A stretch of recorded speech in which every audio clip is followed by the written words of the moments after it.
Today I'll be discussing the paper Term Weighting Approaches in Automatic Text Retrieval by Gerard Salton and Christopher Buckley. This paper was published in 1988, but it remains one of the most foundational works in information retrieval and search engines. The main question explored in this work is very simple but extremely important.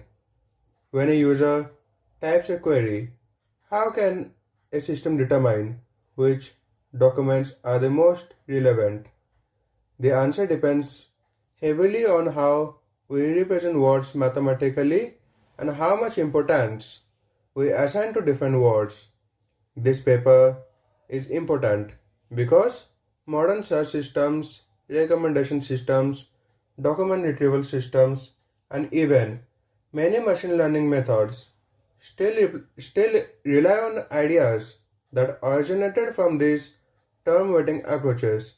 So, throughout the slides, we'll gradually move from the basic problem of document representation to the mathematical methods used for assigning importance to words. Starting, let us briefly understand the structure of the presentation. First, we'll discuss the origin of automatic text analysis and why researchers wanted to automate retrieval in the first place. Then, we'll see why more complicated text representation, such as phrases and dictionaries, often failed. After that, we'll move on to the core idea of the paper, term weighting. We'll study the main components of weighting, including term frequency, inverse document frequency, and normalization. Then, we'll examine how the researchers tested different combinations experimentally and which combinations performed best. Finally, we'll end with the practical recommendations given by Sultan and Buckley. By the end of the presentation, you should understand not only what TF-IDF is, but also why it works, when it fails, and why certain weighting methods are better than the others. Automatic text retrieval began to emerge in the late 1950s. At that time, researchers such as Hans Peter Lund proposed that instead of humans manually organizing documents, machines automatically retrieve documents based on their contents. Traditionally, libraries and archives dependent on trained indexers. These experts would read documents and assign keywords or subject labels manually. For example, if the paper was about heart disease, an indexer might label it with terms such as cardiology, disease, and medicine. The problem with manual indexing was that it is expensive, slow, and subjective. Different people may assign different labels to the same document. The automatic approach was much simpler. Instead of manually choosing labels, researchers proposed directly extracting important words from the document itself. This diagram on this slide shows the basic retrieval pipeline. First, we have a database of documents. A user submits a query. Finally, the system tries to match the identifiers or keywords in the query with those in the documents. This is the basic idea behind almost all search engines like Google, Yahoo, etc. Once we decide to use words from the document itself, we need a mathematical way to represent them. The paper introduces the idea of a term vector. A document is represented as a collection of terms. For example, if a document contains the most important words, computer, network, and routing, then we can represent the document as a vector containing these terms. Similarly, a user query can also be represented as a vector. At this stage, the representation is very basic. We only know whether a term appears or not. Historically, some of the terms used were Boolean logic. For example, a user could search for network and routing, or network or security. However, Boolean logic has an important limitation. It only gives yes or no answers. Either document matches it or does not. There's no concept of ranking. That is why vector representations became more useful because they allow us to measure how strongly a document matches a query. Simply listing words is not enough because not all words are equally important. For example, suppose one document contains the word network 20 times and another document contains it only once. Intuitively, the first document is probably more related to networking. To capture this idea, we assign a numerical weight to every term. This slide shows the weighted vector representation. Each term is paired with a weight value. If a term is not present, its weight is 0. This is a major shift from binary representation.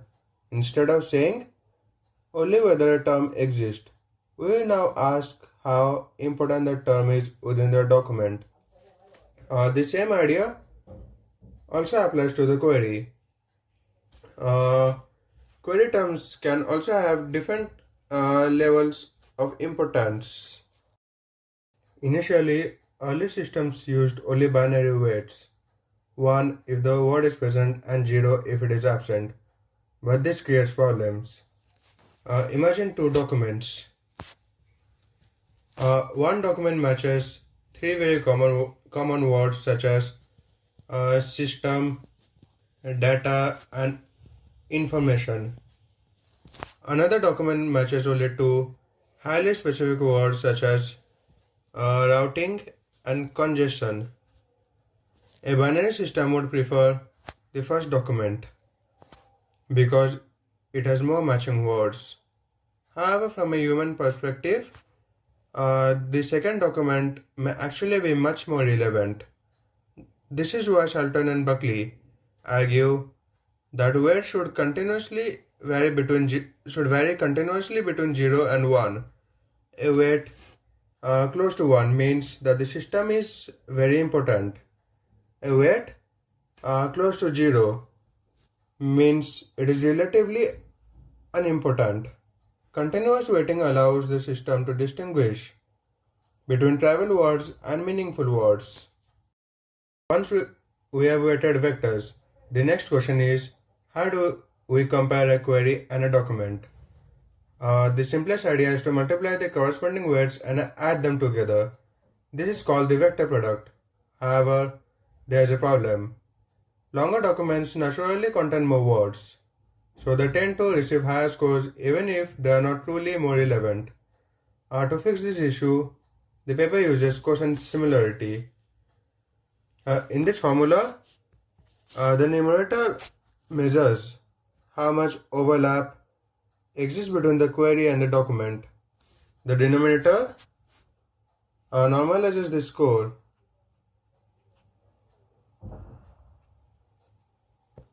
By the length of the vectors. One can think of it as geometrically. If the query vector and the document vector point in similar directions, the quotient similarity is high. However, if they point in very different directions, the quotient similarity is low. This normalization step is extremely important because it prevents long documents from unfairly dominating the ranking. The advantages of a ranked output. So, once similarity scores are computed, documents can be ranked from the most relevant to least relevant.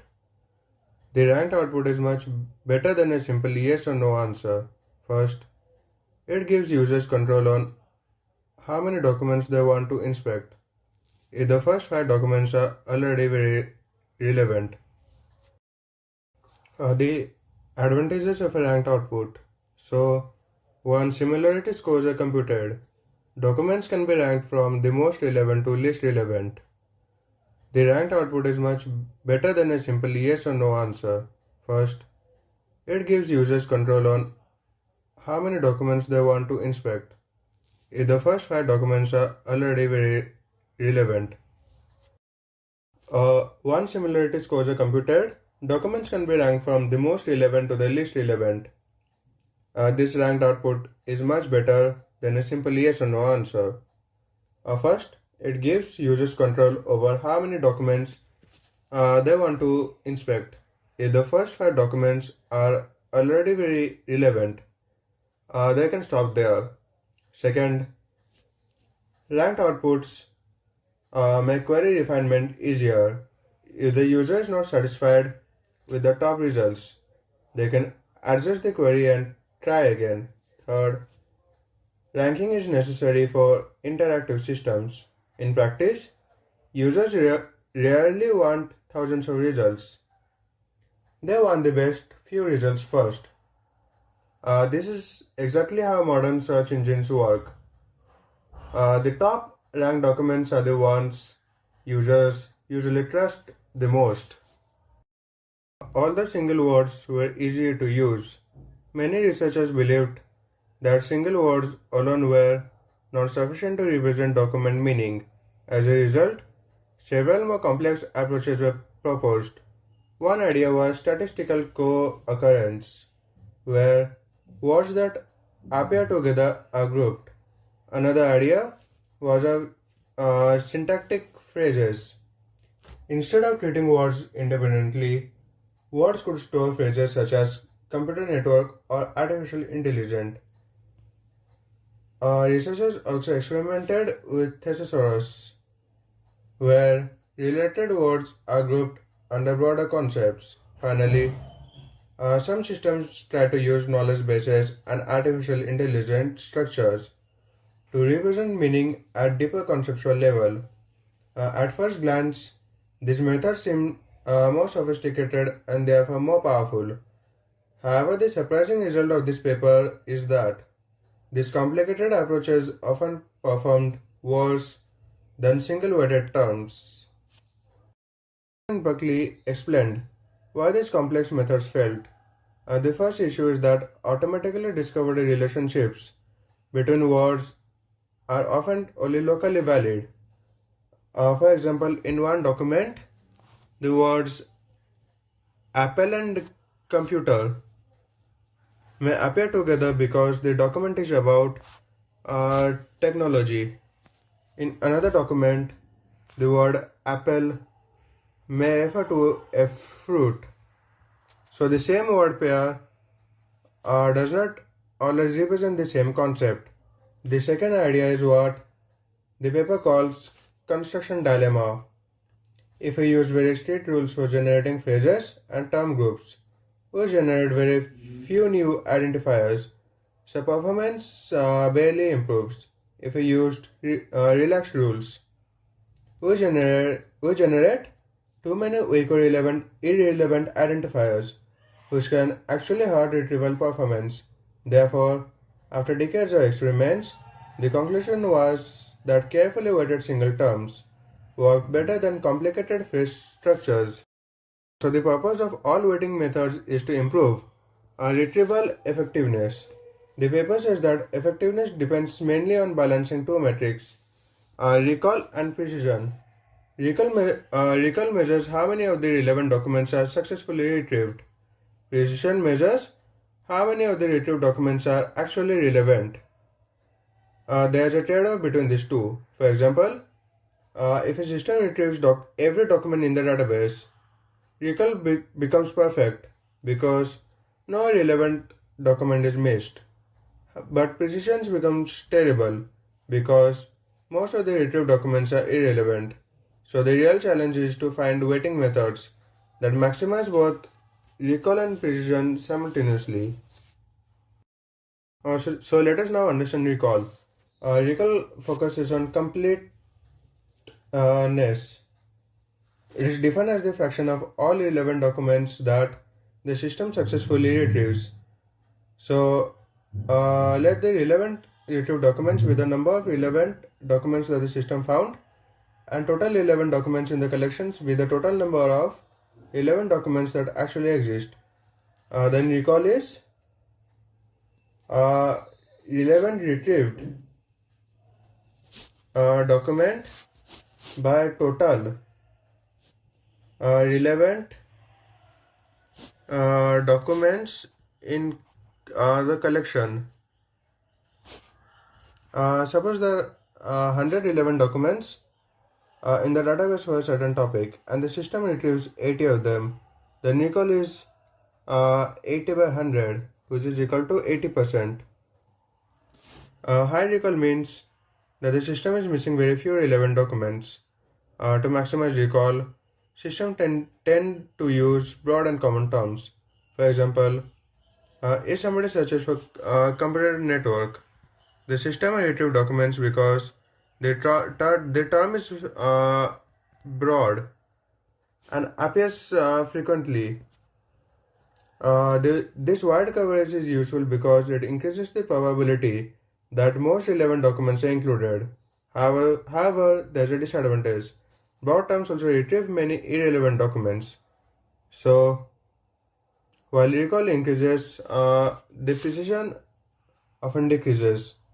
That is why a system designed only for high recall can overwhelm the user too many results. Precision focuses on accuracy. It measures how many of the retrieved documents are actually relevant. The formula for precision is relevant retrieved documents by the total number of retrieved documents. Now let us suppose the system only receives 20 documents, but 15 of them are actually useful. Then precision is 15 divided by 20, which is equal to 75%. High precision means that the user spends less time reading irrelevant material. To maximize precision, systems really rely on rare and highly specific terms. For example, searching for network may retrieve many unrelated documents, but searching for distance vector routing instability is much more specific and therefore more likely to retrieve only the most relevant documents. The drawback is that highly specific terms may miss some relevant documents and that use slightly different wording. So recall emphasizes completeness, precision emphasizes selectivity. So moving on to the term weighting compromise. High frequency terms maximize recall, but destroy precision. You retrieve everything, including all the junk. Low frequency terms maximize precision but destroy recall. You miss documents that are relevant but don't use them. You use that to exact rare term. Neither extreme is acceptable. The solution is to build a composite weighting factor that mathematically combines both objectives. The design principle, and which is the key inside of the whole paper, is that a successful retrieval system must merge local term prevalence with global term rarity.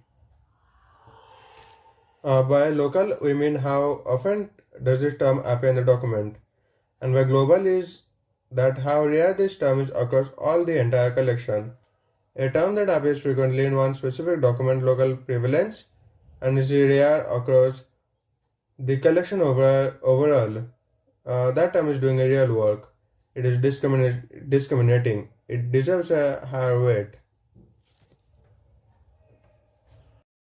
The three pillars of composite term weighting. This system gives us the three component framework that every modern term weighting system is built on. The first component is the term frequency, the local component. How much time does this term appear in the document? This is called recall enhancer. Terms that appear multiple times in a document are probably important to it.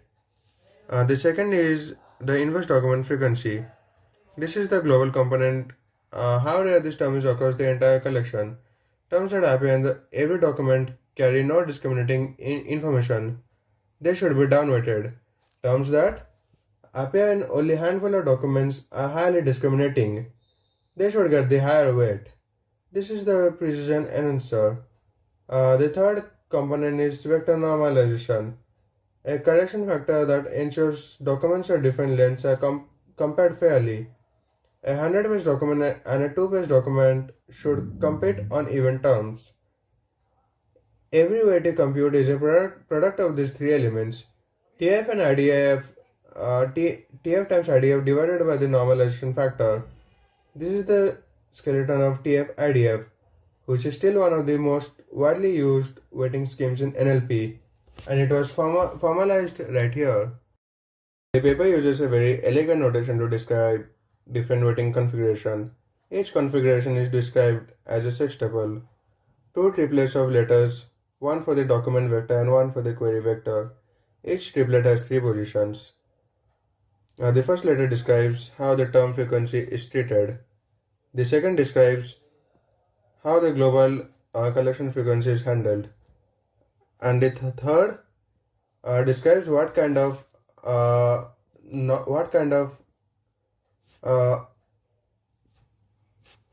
normalization is applied. Take the example on this slide. TFC.nfx. The document vector is TFC. T means the raw term frequency. F means multiply by classic inverse document frequency, and C means normalize by the Euclidean length. The query vector is nfx. N means use augmented normalized frequency instead of the raw frequency. F is again classical IDF, and X means no normalization on the query side. This notation is compact but powerful. It defines an entire retrieval system in 6 characters. In the next sections of the paper, they will test 287 distinct configuration and measures in which combination actually works the best. But the notation tells you the such space we are working in. Till now, we have understood the overall idea of term weighting, why simple word matching is not enough, and how we represent documents and queries using weighted vectors. We also saw that a good retrieval system must balance recall and precision. Now, I will take this forward and explain the core concepts and how mathematically they are implemented, starting with the first concept, which is term frequency or TF. This measures how many times a term appears inside a document.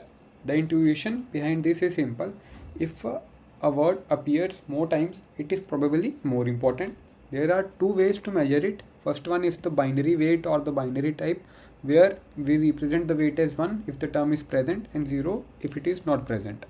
And the raw term frequency, which is the TF, which tells us the actual count of number of words in the document.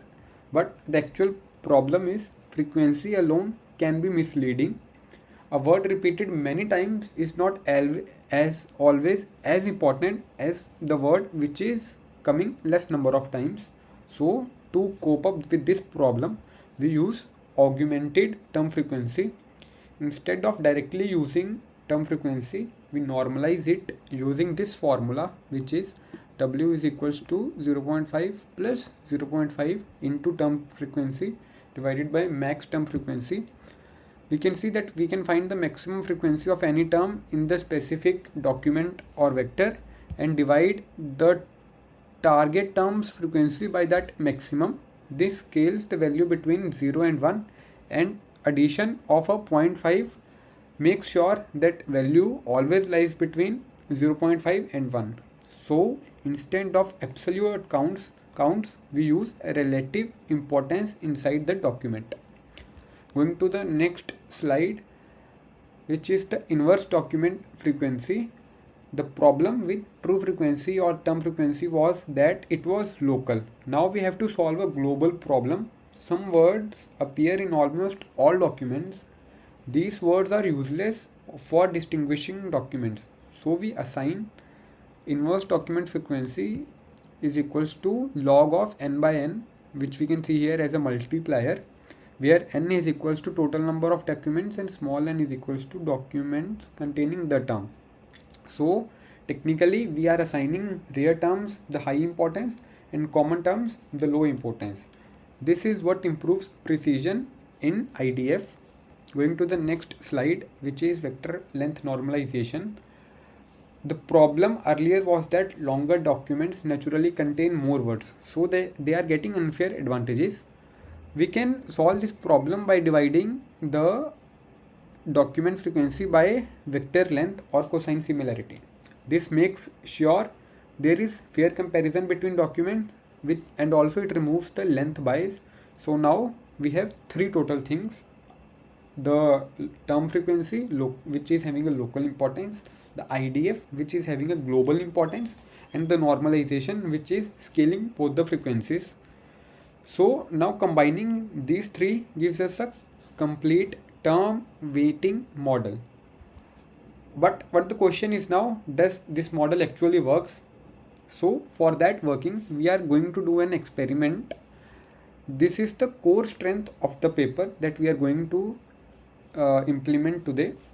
The authors of this paper tested 1800 unique different combinations, as we can see here, and out of that 1800 combinations, they got exactly 287 mathematically distinct combinations.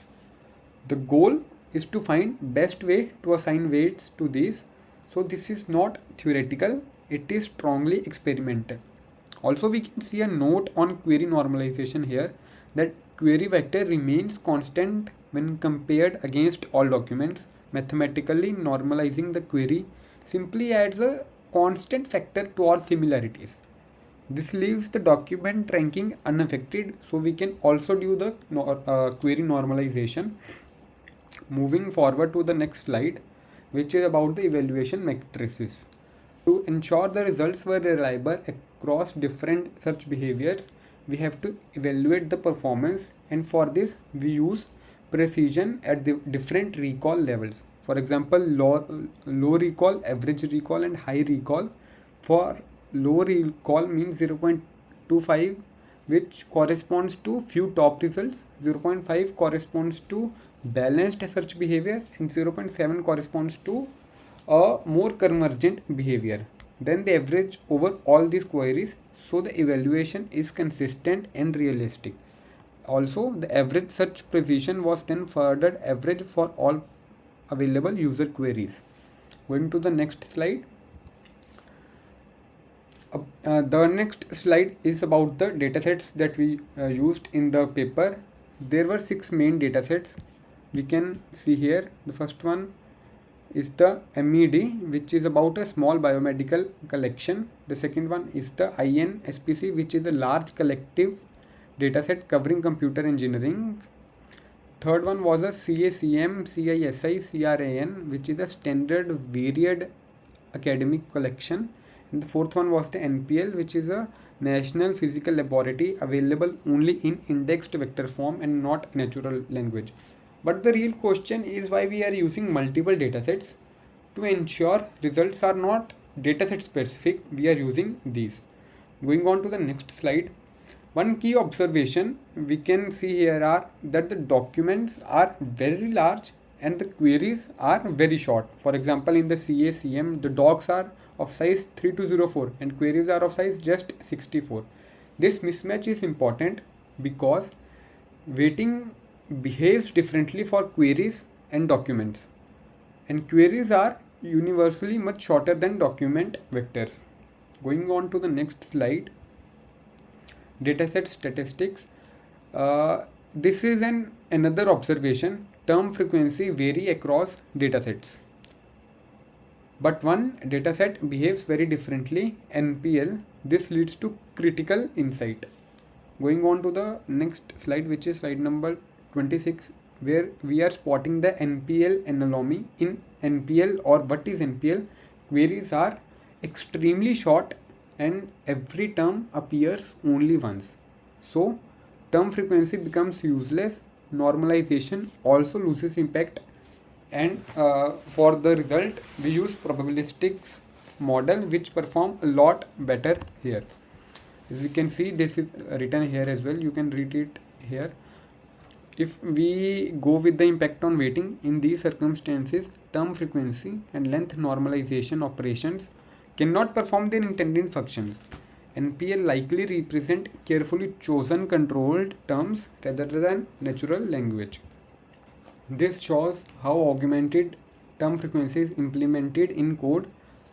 First of all, we did some basic imports. Then we defined a function compute augmented TF.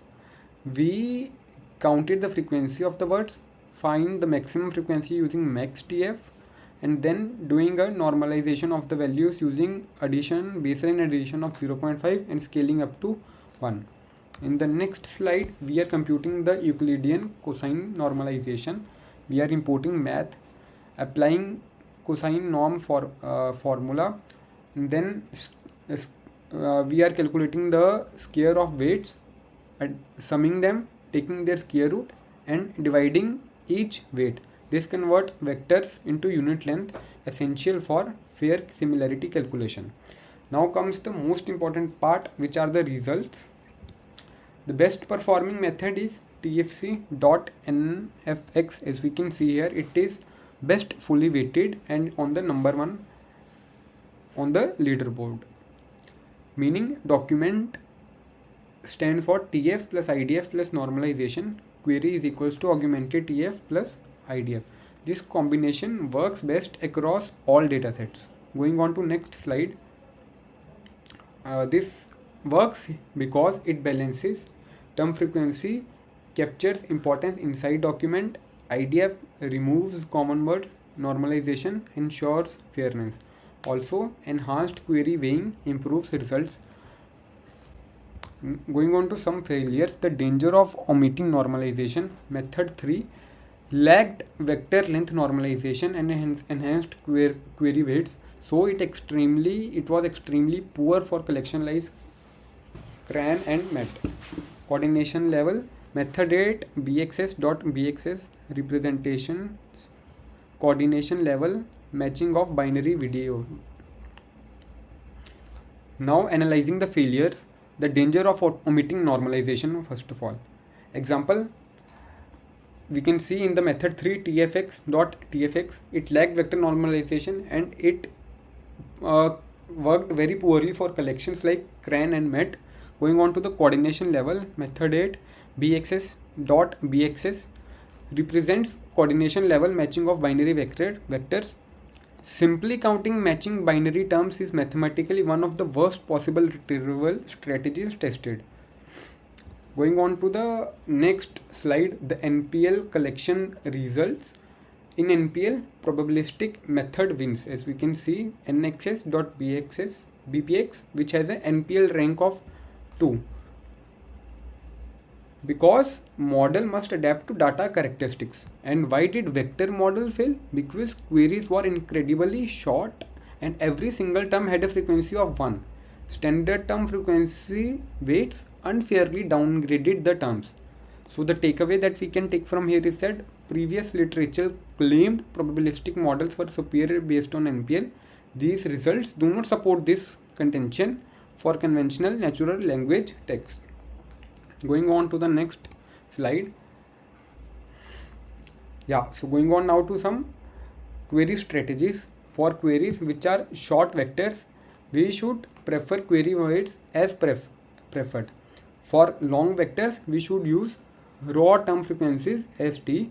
For global frequency and normalization, the inverse collection factor F is similar to probabilistic factor P.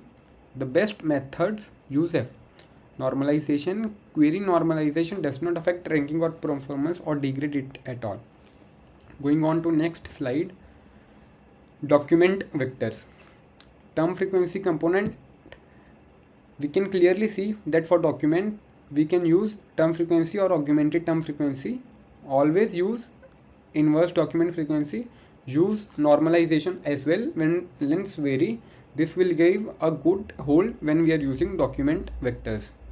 Going on to the conclusion and the baseline standards, the verdict is that experimental evidence accumulated over 20 years indicates that text indexing system based on approximately weighted single terms produce retrieval results superior to more elaborate text representations. So the best model TFX.NFX wins, and this becomes the foundation of modern search systems. The final closing line: overall, this paper shows that instead of complex linguistic models, a simple but well designed mathematical weighing scheme gives the best performance. And this was all from our side. Thank you.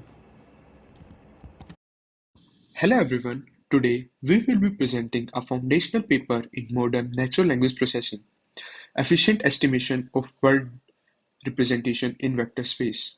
This paper, authored by Thomas Milkov and his team at Google in 2013, introduced the world to word-to-vec.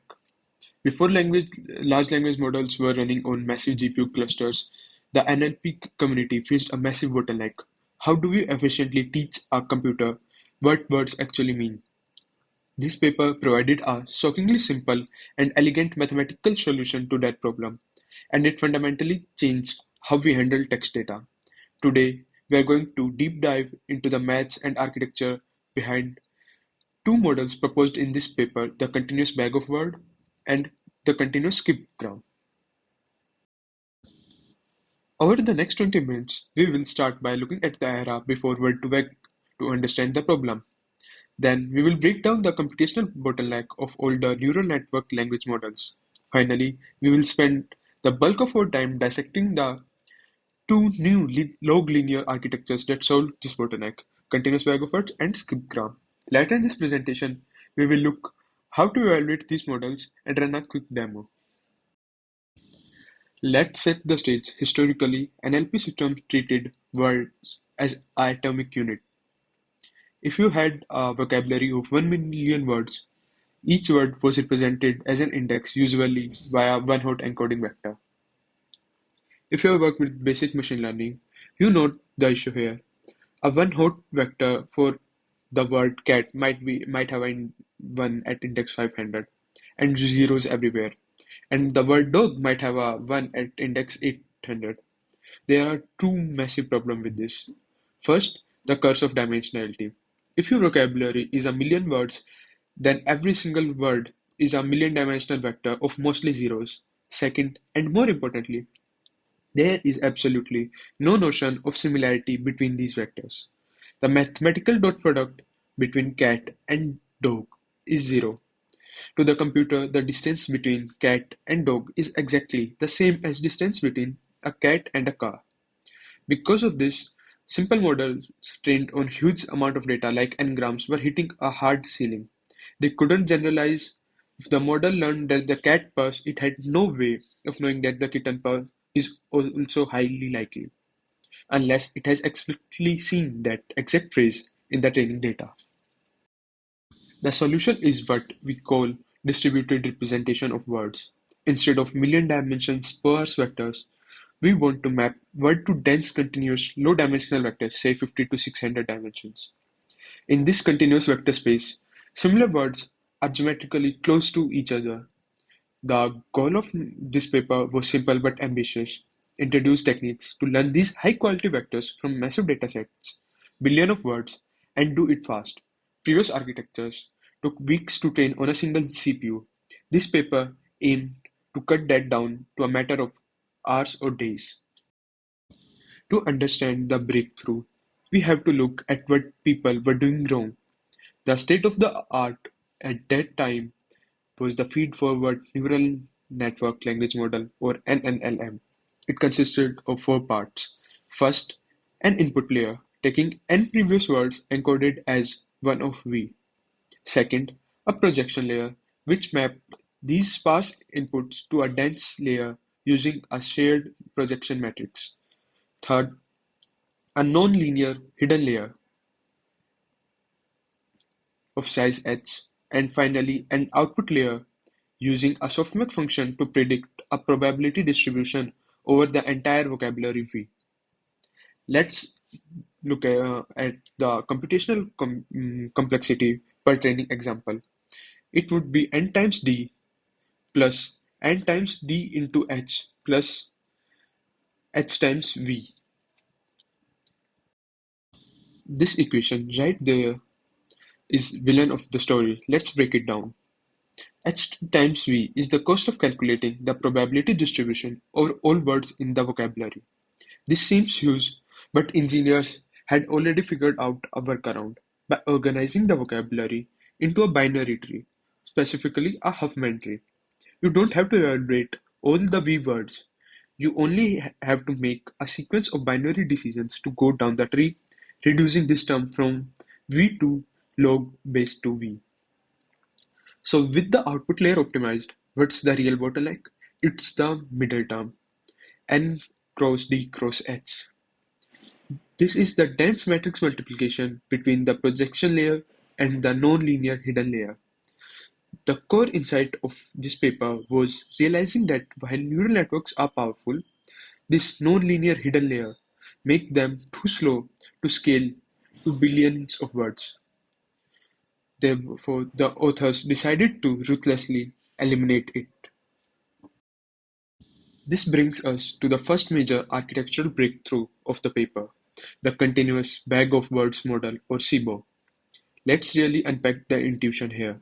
The fundamental goal of SIBO is to predict a missing target word based entirely on its surrounding context. To understand this, look at the example in the middle of the slide. Imagine the sentence J was hit by a planned bus in. As humans, we naturally use context clues to fill in the blanks.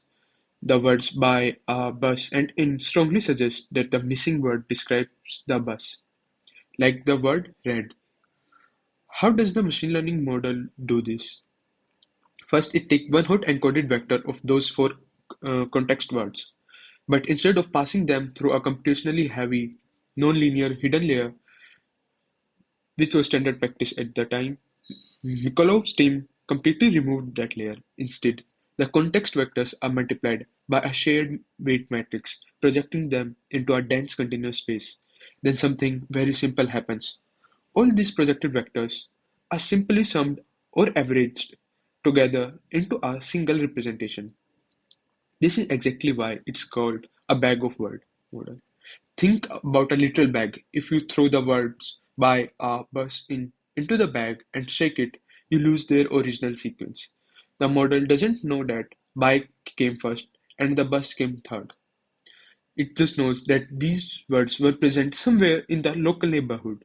By stripping away the sequence information, the model sacrifices grammatical orders, but it gains massive computational efficiency. As you can see at the bottom of the slide, this allows us to turn raw text into a supervised learning dataset. We take our inputs by our bus in and set our target label as red. By sliding this context window across a corpus of billion words, we automatically generate millions of these training pairs. Now, let's look at the mathematical complexity of this CBOW architecture to see exactly why skipping that hidden layer makes it so fast. The equation on the slide defines the computational cost Q per training example, which is equal to n cross d plus d cross log v. Let's ground this formula in real-world numbers so it makes sense. Suppose we use the context window we just discussed, 4 words from the past and 4 from the future. That means n equal to 8. Let's say we want our dense word vectors to have dimension equal to 300 and our total vocabulary V is 1 million words. The first term, n cross d, represents the cost of projecting or summing our 8 context word into that 300 dimension space. 8 times 300 is very cheap linear operation for a computer.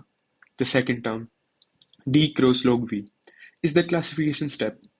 If we used a standard softmax function over 1 million vocabulary, we would be multiplying d by a million for every single training step. But by organizing the vocabulary into a hierarchical binary tree, we reduce a million down to its base 2 logarithm, which is roughly around 20. So instead of 300 times a million, it's just 300 times 20. The updated result? That's incredibly heavy N cross D cross H term. The dense matrix multiplication that crippled the older models is completely gone. By simplifying the architecture and relying on hierarchical softmax, CBOW now process billions of words in a matter of hours, not weeks. So moving forward to the second architecture, the continuous skipgram model. So if you recall SIBO, it uses a window of context to predict a single missing middle word. So skipgram effectively flips this objective on its head. So here the model takes a single current word as input and attempts to maximize the classification of word within a certain range before and after it. So we'll find this sampling closure here particularly interesting. So the author observed that more distant words are typically less related to the center word than those immediately adjacent. So to reflect this, they give less weight to the distant word by sampling them less frequently during the training phase. So looking at our example here, so Jai was hit by red bus. So the input is the word red. So the single input generates four distinct output like rad out, rad with bus and with in. So this is why skipgram is often superior for the smaller dataset or rare words because it effectively increase the dataset size like every word act as a catalyst for multiple updates. So providing the model with more training signals per token than SIBO. So of course this increase the depth of training comes with a cost. The computation of the model is C times D plus D times log of V. So in this equation, C represents the maximum distance of the word. So basically a context window. And for every target word, the model selects a random word R in the range of 1 to C and performs like 2R word classification. So this makes SIBgram computationally heavier than SIBO. However, the paper demonstrate that a classic engineering trade-off. By accepting this slightly higher complexity, we gain incredibly high quality of representation in our semantic space. So while SIBO is faster, SkipGram is heavy lifter, but when it comes to capturing complex relationship between spatially rare or infrequent word, our SkipGram model performs better. So one of the biggest hurdle in 2013 was the computational bottleneck at the output layer. So as a standard neural language model, the H cross V, which is a dense layer at the end, is the killer calculating a probability distribution across millions of vocabulary V, which is simply too slow for our billions of tokens. So the authors solved this using hierarchical softness. So they represent the vocabulary as a Huffman binary tree, where each leaf is a word, and it assigns shorter binary codes to the frequent word. This means that a common word like the are closer to the root, while rare words are eventually deeper at the root. So instead of calculating 1 million output nodes, the model performs a series of binary decision, uh, left to right, going down to the tree to the target leaf. This drops the complexity from V to roughly log of V for our million word vocabulary. That's about 20 valuation instead of a million. So for not in context of vocabulary, the speed up is actually related to the unigram complexity of the vocabulary. So this often results in twofold speed up even after the balance tree. So How do we evaluate word vectors? So to prove this vector aren't just an artifact on the training objective, the author created a massive test of around 8,800 semantic and 10,000 synthetic questions. So the magic of this paper lie in linear composability. So they found that the words are not just points in space, the distance and the direction between them carry meaning. So this allows us to solve analysis using simple vector algebra, like one example as it can be seen here. So to find the answer, the model computes the vector x and search for the word closest to it using cosine distance. So they even created specific categories like a list of 68 American cities and their states, and to generate thousands of randomized questions to ensure the model's accuracy wasn't just a fluke of data, but the model actually learned something. So this table from the paper provides some of the most famous example in the NLP history. You can see the model correctly identifying the capitals, like even the currency, even the scientific meaning, like mapping. Like if Einstein is a scientist, then Mozart is a violist, Picasso is a painter. So crucially, the evaluation was strict. The model only received a point if the closest factor was the exact word intended. So even synonyms were considered as mistakes. So this tells that the Skipper model, even in 2013 form, was capturing incredibly specific linguistic regularities. So architecture comparison. So when we look at the result on this slide, the strength and weakness of each architecture become clear. Our NNLM and NNLM struggle with semantic relationship, but do okay with the syntax. Cebu is it performs good in syntax, reaching 64% of accuracy. Skipgram is the clear semantic leader, like outperforming everything else at 55% of accuracy.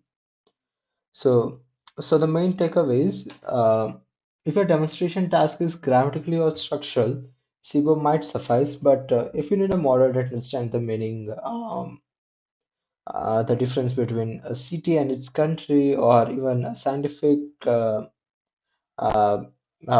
examples. So Skipgram is a better choice. Data versus dimensionality. So a vital observation in this paper is the law of diminishing return. So with this, if you keep the data this small and only increase the vector size, even the keeping the vector size small and only add more data, you improve, like your improvement will be better. So to get this state-of-the-art result shown in the last table, we must increase both simultaneously, both the data and the our dimensionality space. So using the display framework, the author utilized Unibridge asynchronous gradient descent and ADA grade 2 parallelized training. They were trained like to produce 1,000 dimensional skipgram model on somewhere around 6 billion of word data set. Even with this overhead on a distributed data center, they could learn high quality vectors from 1.6 billion word in less than 24 hours. So for practical implementation, we use the Gymnasium library. So uh, we import our data set using Gymnasium API key, and we initialize our word-to-vec model, initialize our data set, dimension size, the context window length, some negative samples, workers to run parallel, and s equal to 1 wins specifically keep the use the skipgram model. And once the model is trained, the most similar function allow you to perform the arithmetic programmatically. So the library also includes a doesn't match function, like mathematically this word by calculating the average vectors for the entire list and then identifying which word has the largest distance from the mean. So it's essentially an automated way to solve human intelligence and odd one out puzzles. So to conclude, the paper fundamentally shifted the trajectory of NLP by proving that simplicity wins by ruthlessly eliminating the nonlinear hidden layer. Um, Mikolov enabled model to scale to trillions of words. So they proved that the uh, vectors captured subtle semantic and synthetic regularities that act like linear functions. Uh, this tense embedding became the de facto foundation for everything that followed, like from RNN and LSTMs of the mid 2010s to the massive transformers like LLMs that dominate our field today in 2026. So every embedding layer in modern LLM is in many way a direct descendant of this to simplicity um, log linear architecture. So, okay, everyone, thank you for your time. I'm going to present a paper that fundamentally shifted the direction of artificial intelligence and natural language processing. The paper is titled Neural Machine Translation by Jointly Learning to Align and Translate. However, in the deep learning community, it is universally known as the Attention paper, published at ICLR in 2015 by Dwarmi Badnau et al. This work introduced a concept that solved a major bottleneck in sequence to sequence models. To put in perspective, every model, large language model you use today, like ChatGPT, Gemini, or Cloud, is built on the foundation of the attention mechanism introduced right here. So, we will start by looking at the motivation why translation is hard and what the existing models at the time were doing wrong. We will briefly review the standard RNN encoder decoder background to understand the exact bottleneck the authors found. Then we will dive into the core of the paper, the attention mechanism. We will walk through the mathematical formulation and see why they specifically chose a bidirectional encoder. To make this practical, I won't just show you the math, but we would also show the PyTorch implementation and how it looks in code. And finally, we would review the experimental results, look at some fascinating visual heat maps of the model paying attention, and discuss the lasting impact of this work.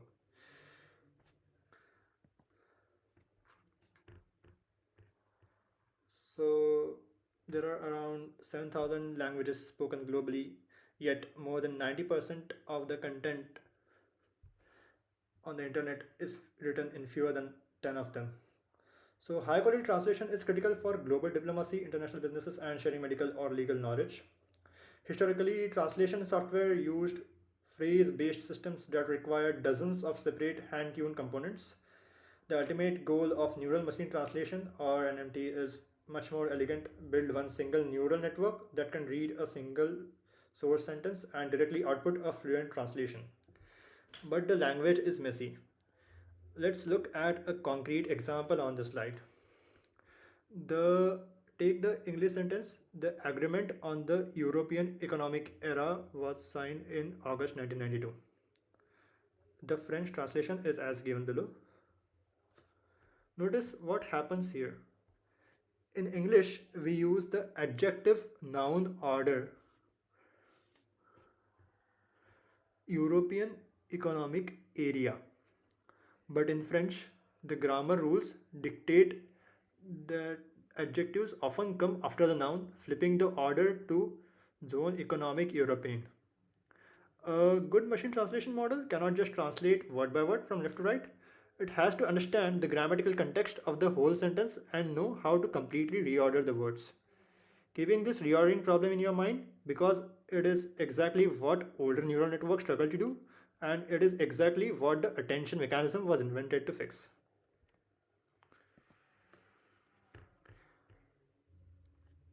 To appreciate what the paper achieved, we have to look at what machine translation looked like before. So here you can see the architecture for traditional statistical machine translation, or phrase based MT. like the widely used Moses system.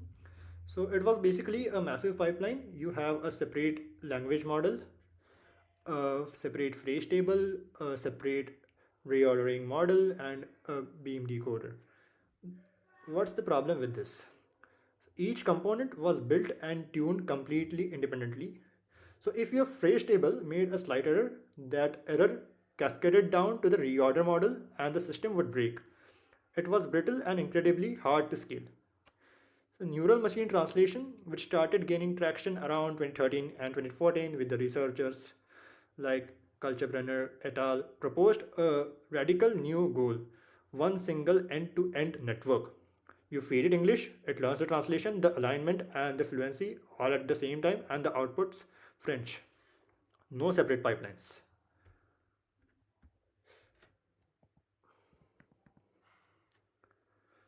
So, how did early neural MT try to achieve this?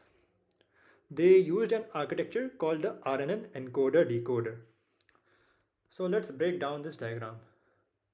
The idea is straightforward. You have two recurrent neural networks.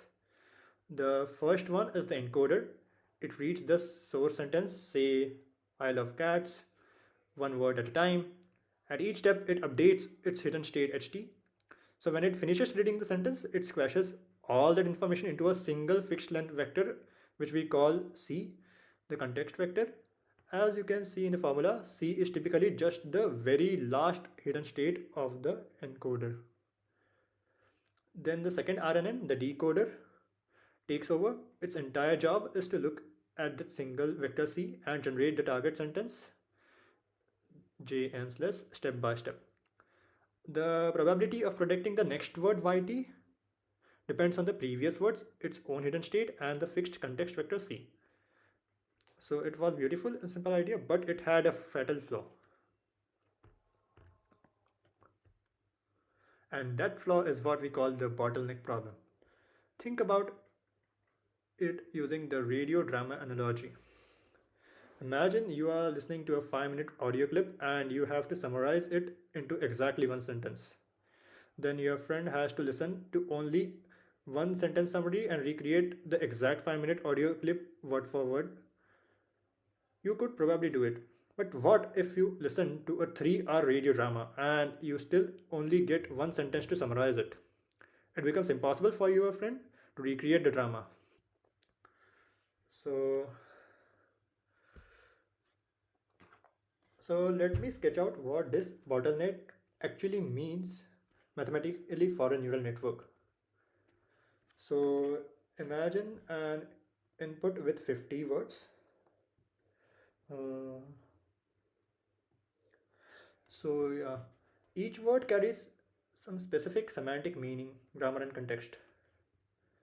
So the encoder forces all the 50 words into a fixed length vector C.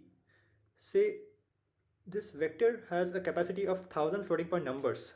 If you feed it a 5-word sentence, those 1000 numbers can really capture the information. But if you feed it a 50-word sentence, the network runs out of capacity. The distinct meanings of the words start to average out into noise. The early words in the sentence get completely overwritten by the later words. So yeah, and we can see this exact collapse in the data. Look at the graph at the right from the Cho's earlier 2014 paper. The y-axis is the blue score, which measures the translation quality, and the x-axis is the sentence length. Look at the dashed and the dotted lines. As soon as the sentence hit the 20 or 30 words, the performance of the basic decoder drops off a cliff. It simply collapses under the weight of the bottleneck.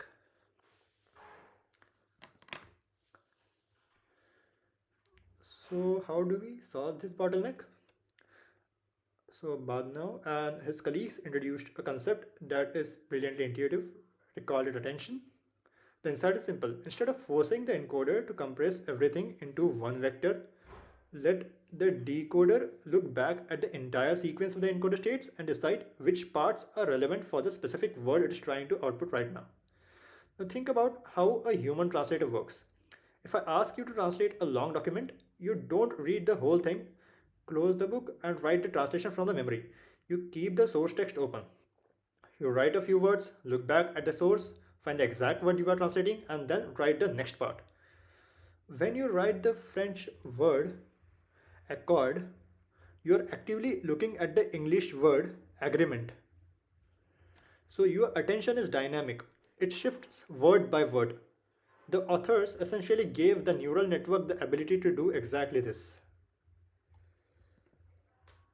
So let's look at the visual representation of this.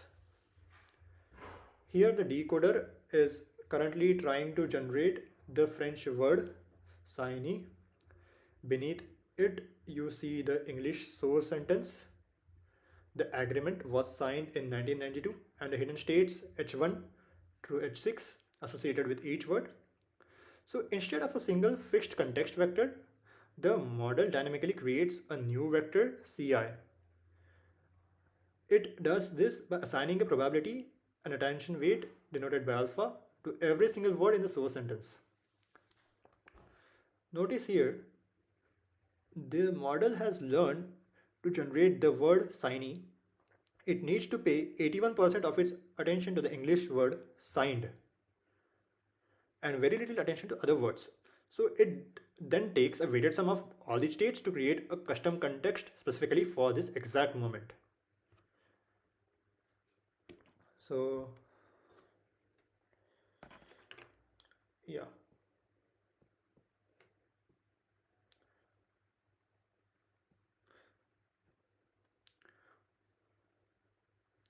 So let's take a simple English sentence and translate it to Hindi.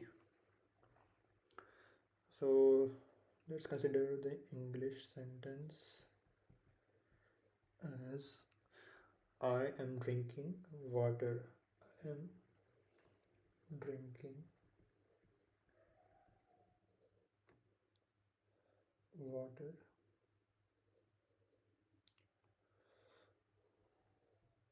Let's have it a bit below to put anything. So English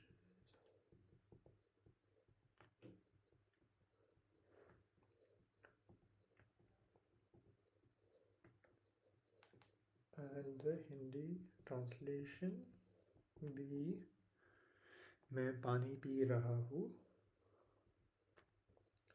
पानी P रहा हूँ. So in English, the word drinking, which is a verb, comes before the object water. In Hindi, the object pani comes after before the verb pi raha hu. The structure completely flips. If we use a hard alignment, which older statistical system used, it tries to strictly map one word to one word, but drinking maps to three words pi, raha, hu. It gets messy. So, with the soft attention proposed in this paper, it's a fluid probability. So, when the network is about to generate the Hindi word pani, it calculates an alignment score against the whole English sentence. Like this. Networks assign a massive weight to water and almost zero to I am drinking. It creates a custom vector focused on water. Then at the very next step, to predict P, the attention completely shifts. It looks back and puts a massive weight to drinking. It doesn't have to remember the whole sentence perfectly, it just has to know where to look.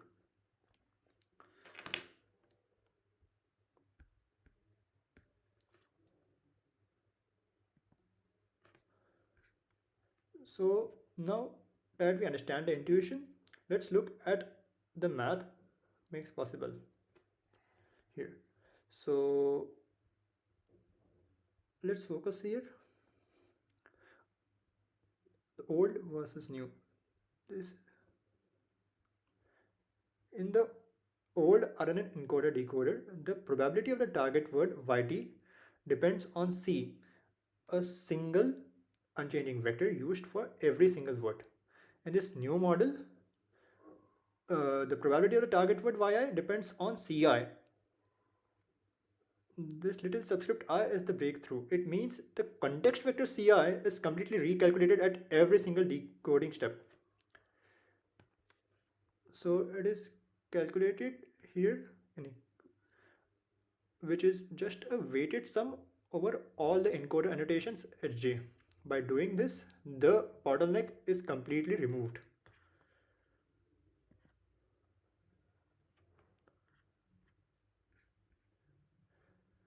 So let's look under the hood at how these attention weights are actually calculated. So sometimes seeing these equations on a slide can be a bit intimidating, but the logic here is actually very beautiful and straightforward. So we want to find alpha ij, which is the exact attention weight or percentage that the current target word yi should pay to the source word xj. To get a percentage, we use a standard softmax function, which you can see here. And the softmax ensure that all up attention weights are between 0 and 1 and that they all add up to exactly 1 or 100%. But what is the softmax calculating over? It uses EIJ, which is the alignment energy. Think of energy as a raw compatibility score. It asks how well does the current state of my decoder match this specific word in the encoder. To calculate this energy, the authors use a very simple single layer feed forward neural network, which you can see in here. So it takes the previous hidden state of the decoder Si-1 and the hidden state of the specific source word Hj and multiplies by some learned weights Wa and Ua and passes them through the tanh activation function.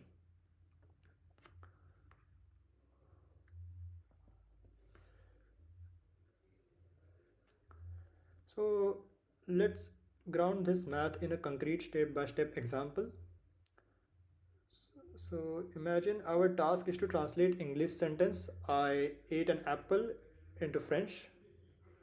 So let's say our decoder has already started and is currently trying to generate the French word for ate, which is mange. So let's look here.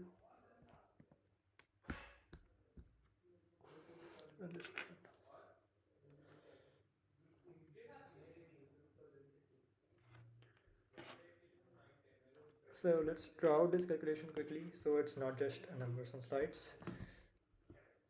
So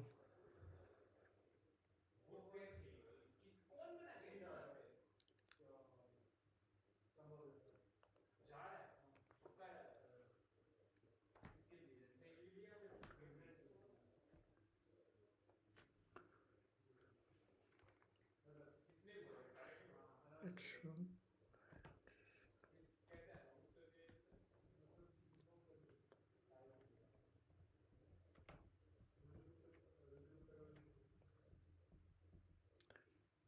So this is the sentence.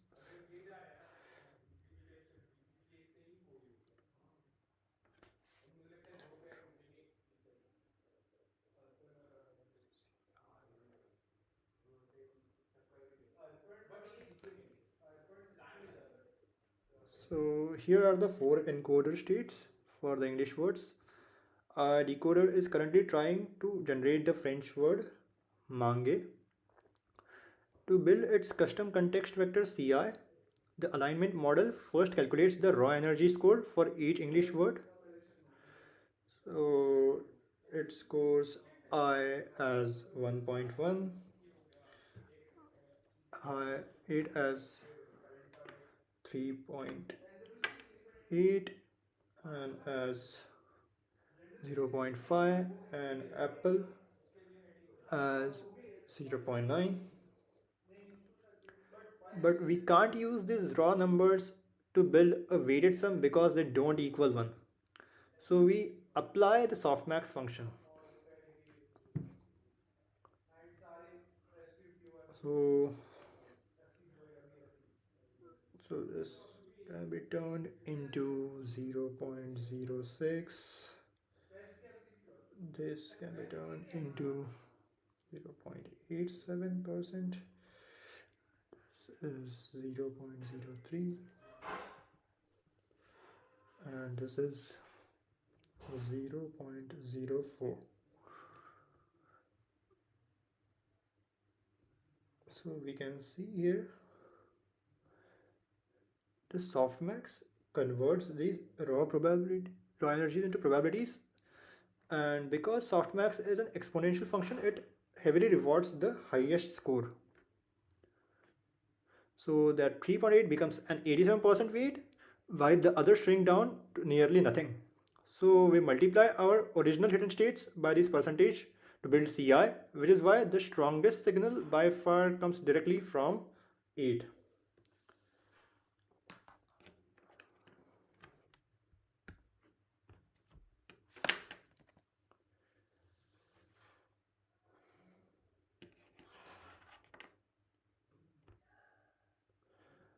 Now, from the engineering perspective, calculating this attention could be very computationally expensive. But why? Because the model has to evaluate this alignment for every single target word against every single source word. If you have 20 word source sentence and a 20 word target sentence, that's 20 cross 20 equals 400 evaluations per sentence pair. The authors solved this brilliantly. First, they kept the alignment network as a lightweight feed forward network. Second, they use a smart pre-computation trick. So, look at the alignment energy formula here. So, the term UAHJ relies only on the encoder states. It does not care what step the decoder is currently on. That means we don't have to recalculate it 400 times. We can compute UAHJ just once for the entire source sentence before the decoder even starts running. During decoding, we only need to calculate the WASI-1 part. Here, this makes the model surprisingly fast. Finally, I want to emphasize again, this is the soft alignment.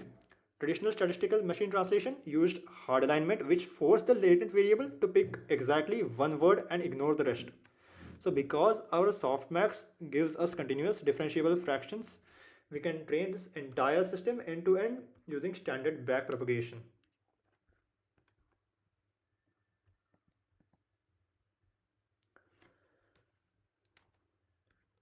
So far we have talked a lot about the decoder and how it pays attention, but what exactly it is paying attention to? It is the looking at the hidden states produced by the encoder. The authors realized that using a standard unidirectional RNN for the encoder wasn't good enough. Why? Because standard RNN reads from left to right. Uh, it if it currently encoding the fourth word in the sentence, it only knows about the words 1, 2, and 3. It has no idea how the sentence ends. To fix this, we used a bidirectional RNN or bi-RNN. As you can see here in the diagram, it is essentially two RNNs stacked on top of each other. The forward RNN reads the sentence from left to right, and the backward RNN reads the same exact same sentence from right to left. So for every single word, we take the hidden state from the forward pass and the hidden state from the backward pass and concatenate them. We stick them together. This combined vector is the annotation hj, because the annotation for any word contains a complete summary of the entire sentence with a strong focus on the words immediately surrounding it.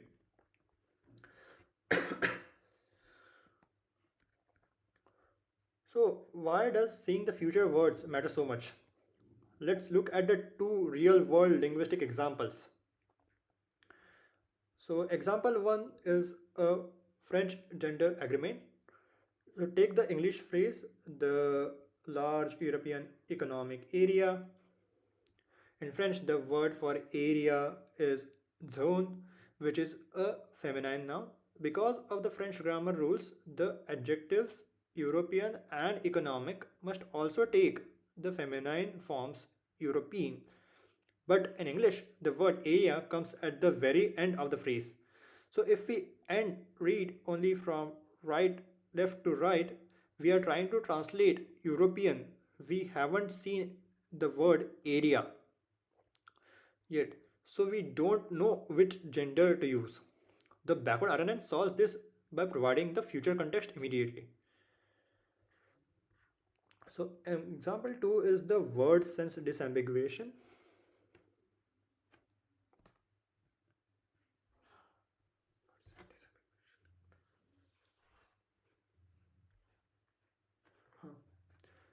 So let's map out the exact information flow for this ambiguity.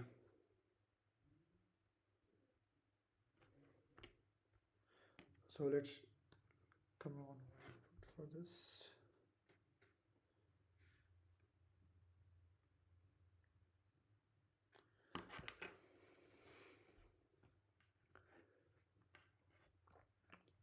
So they sat on the bank of the river. So if we only have a forward RNN, the timeline moves strictly left to right. So at the exact moment the forward network is processing the word bank, it only has the context of they sat on the. That is completely ambiguous. It could be a financial institution. Now let's add the backward RNN.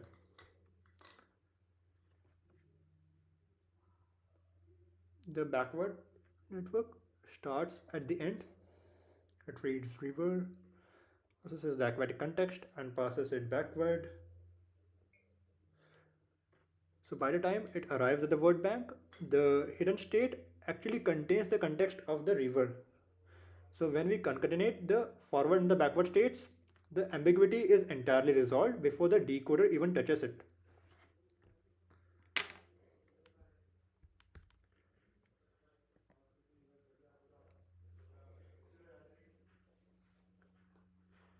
Now we can fully put all the pieces together and look at the complete model architecture.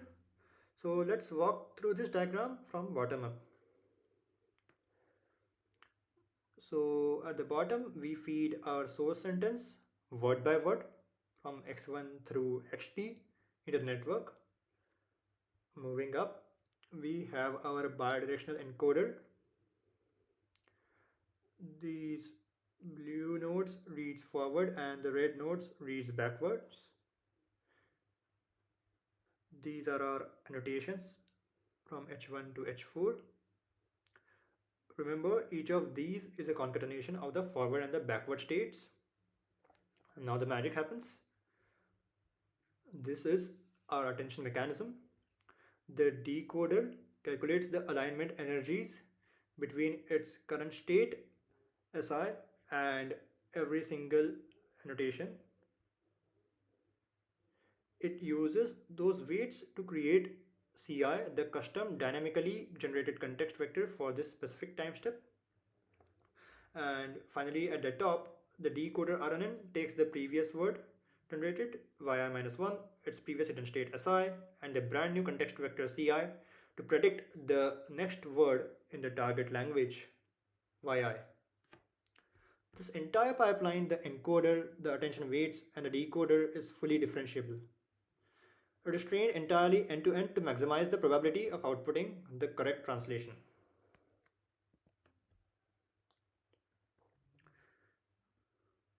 So I want to take a quick look at exactly what is happening inside the decoder RNN node we just saw on the architecture diagram. The authors didn't use a standard vanilla RNN. They used a custom GRU-like gated unit. I know there is a lot of math on this slide, but the intuition comes down to two main decisions the network has to make to manage its memory: updating and resetting. If you look here, uh, we have two gates.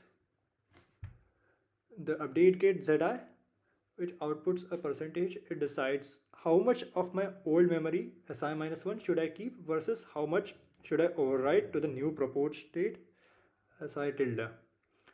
The reset gate RI decides how much of the old memory is even relevant when I am calculating this new proposed state. But here is the most important part of the entire slide. So look at the end of the equations for the gates and the proposed state. Every single one of them includes Ci. Ci is our attention context vector. This means the attention mechanism isn't just used at the very end to guess the translation. The attention signal actively reaches into the RNN and dictates exactly what the network remembers and what it forgets at every single time step. And with that deep dive into the architecture and the math behind attention, I would now uh, invite Vara to take over.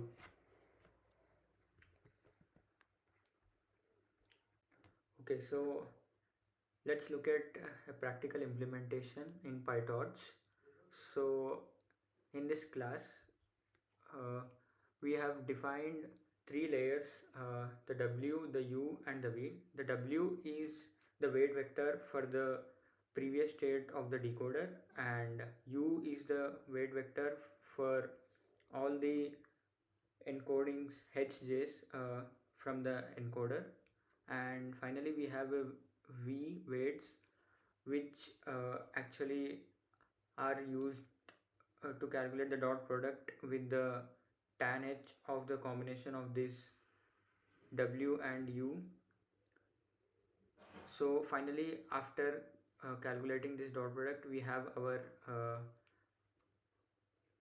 energy, alignment energy E. So then we can apply a softmax on that to get our alphas, and here the BMM is just batch matrix multiplication which efficiently performs the matrix multiplications, and with this we get the context by multiplying the alphas with the encoding HJs for all the H we have. And here there is a computational trick which broadcast the shape of S from uh, 1 comma d to t comma d, uh, not which broadcasts the shape of h from 1 comma t to t comma d, because as we have previously seen in the equation of the alignment energy, it depends previous only on previous state of the decoder, and it does not depend on t for the h part. So we can calculate this parallelly in one matrix multiplication, whereas we need Si minus 1 for each Si. So we need to actually calculate it for different Si minus 1. So we cannot parallelize this part. So this broadcasting helps us in efficiently computing it in one pass. Now let's look at this encoder part. This In this we are using a GRU to efficiently manage the memory of our encoder, as it use update and reset gates, and we are using dropout because when we use dropout we actually kind of make ensembles of many neural networks, and it actually achieves a better performance than not using it. Then we have two embeddings generated, and you can see the size of the embeddings is also 2 into the encoding dimensions. It is because we are using a bidirectional GRU, so we generate two embeddings, one from the forward direction which goes from left to right, and which one from the backward which goes from right to left, and we just concatenate them and get our final embedding. Then let's look at the decoder code. So we link our encoder and this decoder through our attention mechanism. So we have our embedding here, and we have our attention, which we can directly calculate from the previous class we have seen. Then we get the embeddings by using the GRU, by applying the GRU on the inputs, and so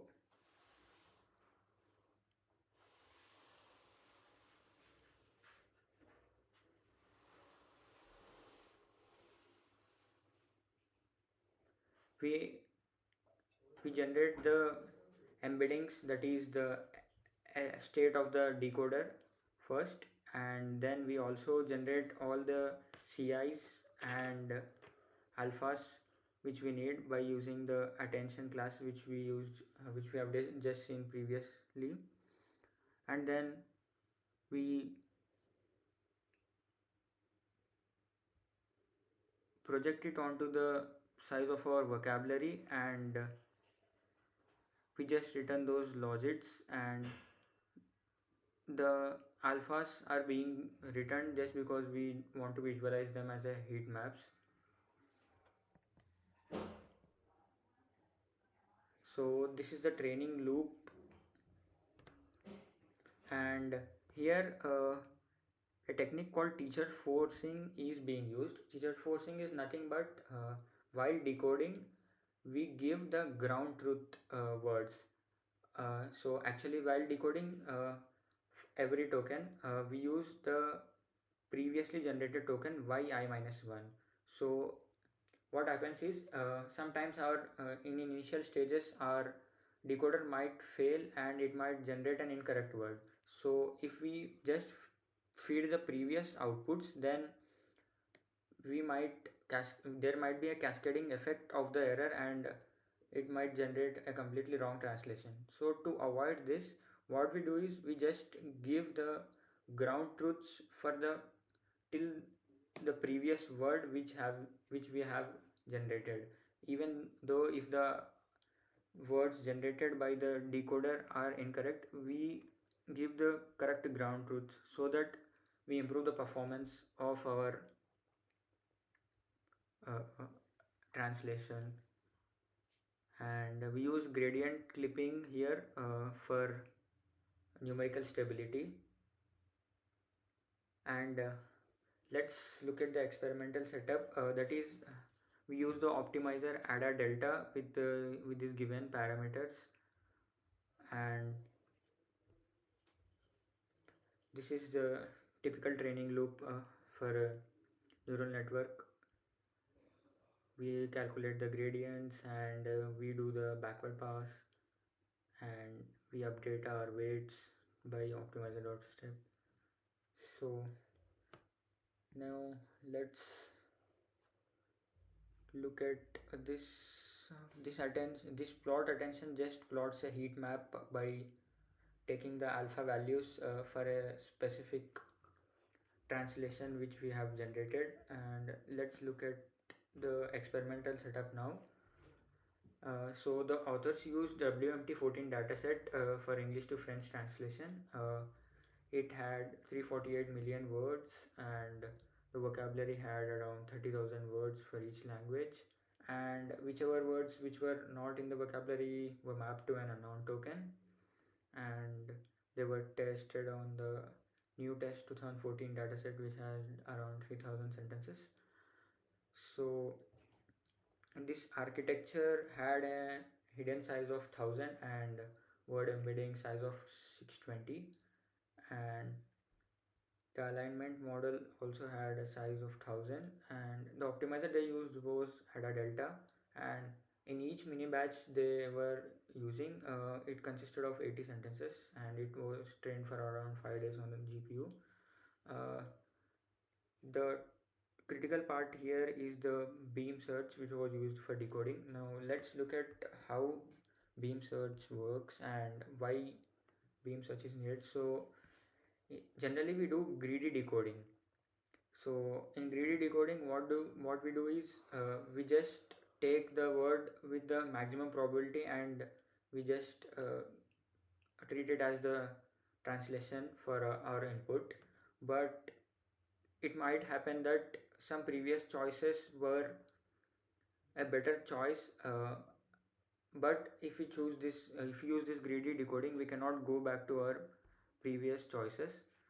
So we can use a beam search to solve this. uh, so let's look at it uh, visually. So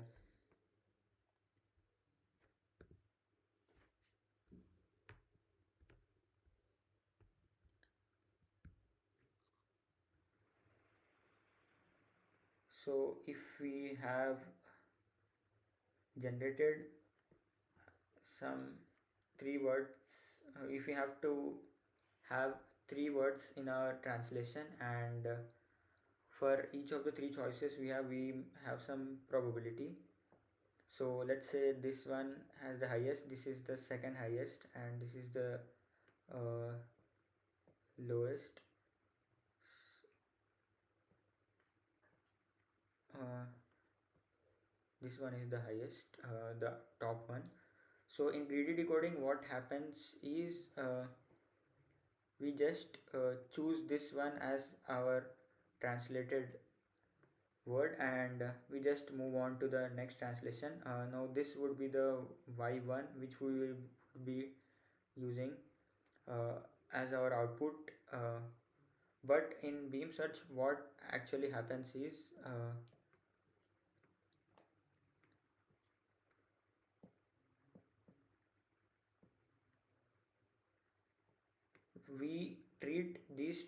we keep track of the, let's say, top two words which we had predicted. So this means we keep track of this word and this word, and in the next prediction, let's say we again have three tokens and we have corresponding probabilities with them.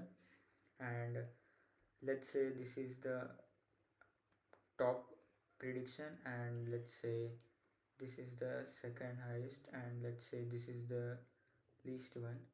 So here we first step we noted that these two are the top two predictions, and in the second step also, we keep track of these two results. So for this prediction, the best prediction was this, so we keep track of this path. And for this prediction, let's say we have, if we use this prediction as the y1, we would have some other set of probabilities which we generated for the three tokens. So we also keep track of this path, and we would choose the top two words from this. And here also for this, when we treated this as y1, we would also choose uh, this path. So we keep track of the top two paths which we have, and we keep forgetting the less probable paths, so that in future if we make some mistakes we might be able to correct and come back to a better path. So this is how beam search actually works. As you can see in the slide, so the beginning of the sentence is the first token we will give. So here there are three tokens and which have their probabilities, and but these top two, we are just keeping track of these top two, and we have different set of predictions for both of these paths, but we discarded the ones with the lower probability and just keep track of the ones with the higher probability. So this is how beam search works. And now let's look at the results the authors have published in the paper. It They measured the performance of these models using BLEU scores, and looking at the table we can see that RNN search, which was using the attention mechanism, has dominated, and it easily outperformed the RNN encoder decoder versions which were not using the attention. And even though Moses uses 418 million monolingual words, attention uses none of them. It just learns through the neural network which we are using, and it is just purely based on a learning model instead of using any phrase based methods, and it still outperforms it, which is a very good milestone. So here we can see the BLU score comparison with respect to the sentence length, and in the graph you can clearly see the BLU scores decaying for the encoder decoder versions of the translations, but the attention mechanism actually is quite stable even with the long sequence lengths. So this is because one single vector cannot be used to encode a huge amount of information, which was the bottleneck problem we saw initially. But RNN search uses the attention mechanism, so it only retains the relevant parts.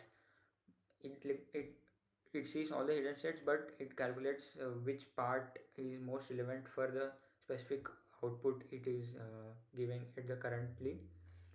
So it looks only at the relevant parts, so which solves the sequence length issue which RNN encoder decoder versions could not solve. And now let's visually see how attention looks. So let's look at a native example.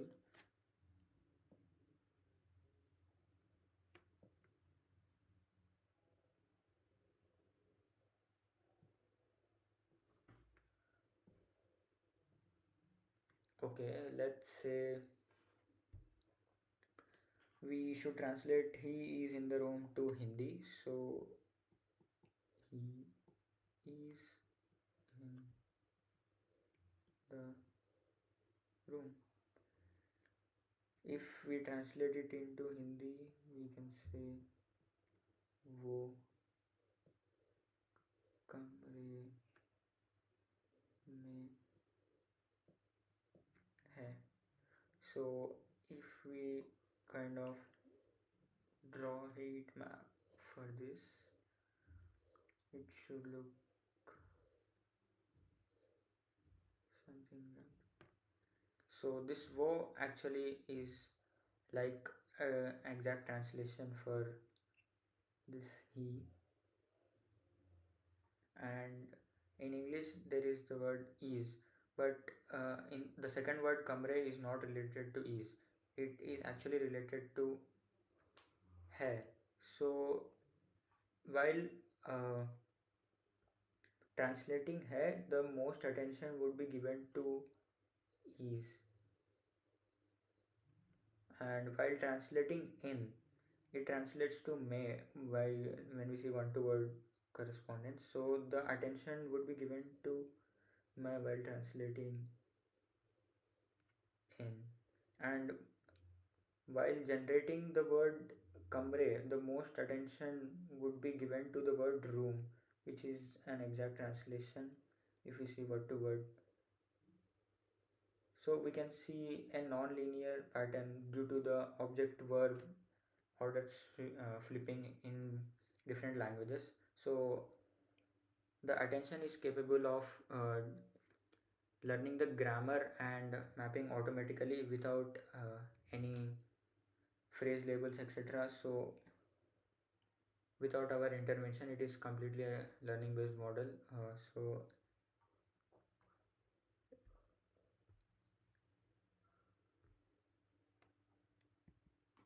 now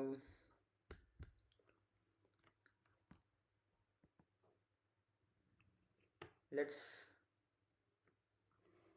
see what this paper actually achieves. Instead of a hard alignment that is one to one word correspondence, the attention gives soft weights. So if we see the man, if we try to translate this into French, I home. So the is the actually has a gender to it, so it actually depends on the next word. We cannot directly say which word it will get translated to in French without knowing the context, which word comes after this to know the gender. So we must see the man to know that the I must be used as masculine. So but hard alignment cannot solve this, because we just directly map the to any one word. We cannot map it to all four words without knowing the context or anything. But soft alignment, which is achieved by attention mechanism, it actually solves our problem. As while calculating the attentions for both of the words, it gives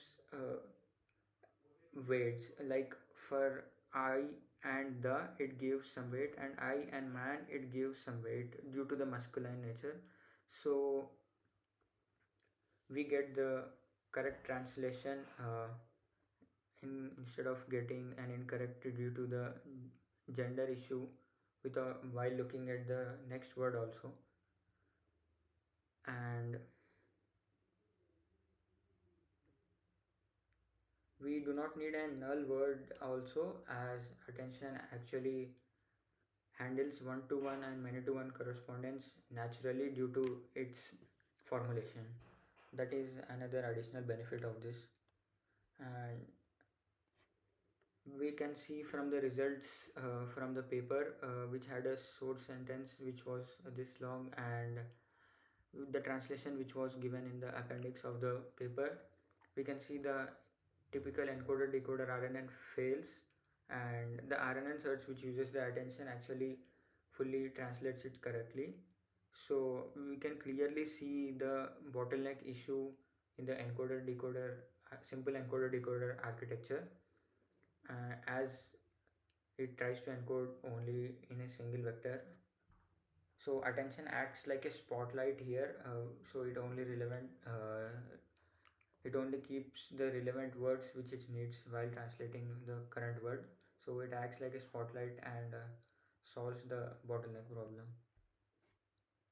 So now let us see the legacy of this paper. This paper shifted the research of the AI field. It has many successors like long attention, but the in 2017 there was a massive breakthrough, which was the transformer paper, which uses this attention mechanism, and it has a attention idea which parallelized calculation of attention, and that was a massive breakthrough in the field of AI. The attention is all you need paper, because it removes RNNs and uses transformers, which led to the creation of BERT, GPT, and all the LLMs. So it is the foundation for all the LLMs which we are using currently. And now let's look at the real world applications attention can have. It can be used in machine translation, it can be used in speech recognition. OpenAI models uh, align to audio encoders with text decoders, which also use this attention. It aligns images and text for captioning, and in medical radiology generation also it is used. It is also the mechanism that allows code generation for tools like Copilot and any other LLMs to actually just keep track of the relevant parts of our code in our prompt to generate specific parts. So it is actually a very important foundational idea of attention, which has been a part of every LLM, and every LLM traces back its mechanism to this paper. So this is the summary The paper contributed by identifying the bottleneck which was in the normal encoder decoder RNNs, and it proposed attention mechanism which acts as a spotlight and soft alignment and solves the bottleneck problem. And it also emphasizes on how bidirectional encoder is important because of the flipping of order of the subject object verbs, and also the feminine masculine genders which are different across many languages. And it is a joint model which has alignment and translation end to end, without needing for any separate submodels like in the phrase based translations. So it outperformed typical encoder decoder which did not use attention, and it also outperformed phrase based Moses on sentences which does not have unknowns. And we can see the attention visually as alignment heat maps, so which with which we have a very much more interpretable. So this is the mathematical summary of all the equations which you can look at it. If we want to have a one line summary, we can say it like at each step of decoding we compute a soft alignment over source annotations, and from that we get a context vector by taking the weighted sum and use it as a condition while generating the next word. So train everything together jointly. uh, these are some interesting topics which you can give a thought about after knowing about this paper. So one of the most interesting ones is alpha I j, which we call the attention. Are they actually truly the explanations? There was a paper in 2019 which actually had sparked a big debate whether attention is an explanation or not. And this computational cost of the attention is also an interesting problem which you can read about. The paper actually emphasizes on the unknown words problem. uh, the paper says that unknown words handling is the main open challenge. So you can look out how byte pair encoding and sentence piece actually try to address this unknown tokens. So this byte pair encoding and sentence pieces are tokenization algorithms. So you can have a look at it, and these are some of the further readings you can have a look at, which are actually built upon this attention mechanism. uh, and the transformer paper of 2017 is one of the most important. And you can have a look at the tutorial at this uh, link, which has actually the full implementation of PyTorch and also the heat map visualization and full trainings loops. So thank you, and this is the one idea you should remember from this paper. When generating each output, we should look back at the source sentence and decide which specific words to pay attention to while generating the current token. And this can mathematically be represented in both of these equations. So this simple equation changed the way LLMs or the way the AI field is working currently. And thank you. Today we are going to present a foundational paper in the modern AI field. It is Attention is All You Need. It was published in 2017 at New York IPS conference by Vaswani and his colleagues at Google. So this paper introduced the transformer architecture, which replaces the traditional recurrent networks, and it laid the architectural groundwork for the state of the art generative models which we are currently using. So this paper caused a paradigm shift in the AI field. So let's see the roadmap for the presentation. So we will start with the motivation and background. What, why this architecture is necessary. Then we will see the attention mechanism before this paper was published, and we will see at the architectural details of this paper, and then finally we will see the training details and results this paper has published, and we will look at the real world impact this paper had, which was actually massive. Okay, so let's see what this paper actually tries to solve. So it tries to solve the sequence to sequence mapping problem, which is the sequence transduction. Uh, this is actually a very useful formulation because it can be used in many tasks.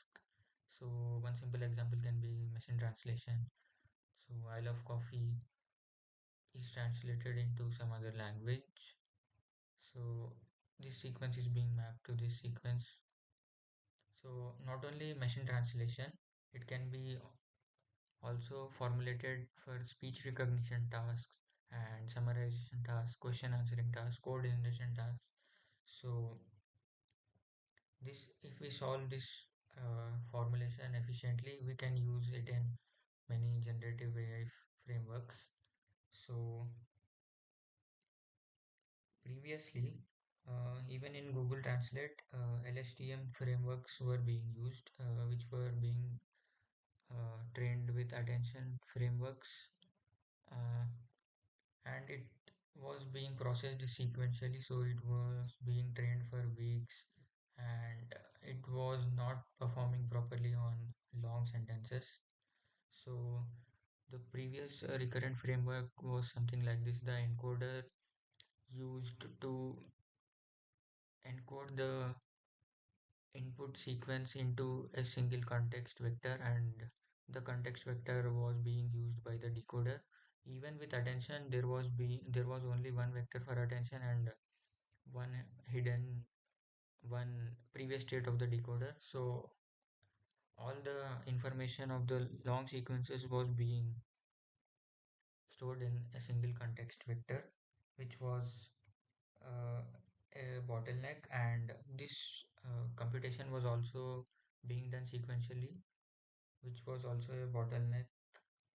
So this paper tries to address these problems in the sequential processing of sequence to sequence mappings using the RNN architectures. Let's quickly look back at how the recurrent networks have evolved. Uh, so initially we used RNNs and LSTMs. So here, as you can see, after hidden state 1 is being after hidden state 1 has been produced, then H2 depends on H1, then H3 depends on H2. So at a time we can only produce one embedding, and we have to wait for the T minus 1th embedding for producing the Tth embedding. So we cannot process this parallelly. So it had a sequential computation issue. So we have GPUs which can parallelize computations, and which can drastically decrease the train time. But if we use RNNs and LSTMs, we cannot process them parallelly. We should have to process them sequentially. And not only the sequential computation, we also have other issues. Uh, the vanishing gradient issue. As the length of the sequence is increasing, in the gradient, where using the gradients, while we try to update the weights, the initial hidden states uh, are almost forgotten because the weights corresponding to that initial hidden state would almost become zero, which is exactly the vanishing gradient problem. So as the gradient approximately becomes zero, the initial context is forgotten by the RNN or LSTM, which might not yield good results. And there is also another limitation of this, that is, we try to encode the whole information in just one fixed size vector, which is hi at once. So, which is quite not possible if the sentence is pretty long. We just cannot include too much information into just one vector. So the trophy did not fit in the suitcase because it was too big. So this is maybe can be handled by traditional RNNs and LSTMs. But if it is slightly longer, then it would have a very big issue in identifying what this it refers to. What context is it referring to? Is it referring to the suitcase, the trophy? So, which leads to semantical interpreting issues if you use RNNs and LSTMs for, let's say, translation. So, around 30 tokens it may handle properly, but if it exceeds that, it was unable to handle it. And next, RNNs evolved by using the pre-transformer attention, which was proposed in 2014 by Bahadano and his colleagues. So the main idea was to uh, counter the memory bottleneck which the traditional RNNs and LSTMs had. So it proposed an attention mechanism which looks at all the hidden states while it is trying to produce a embedding by the decoder. It looks at all the hidden states and it takes a weighted sum of these hidden states along with the Si minus 1. So as you can see in this expression, for producing the embedding ST by the decoder and the TH token, it sees the T minus 1 token state of the decoder and also all the hidden all the hidden state embeddings of the encoder, and alpha is the weight given to the jth hidden state while it is producing the tth token by the decoder.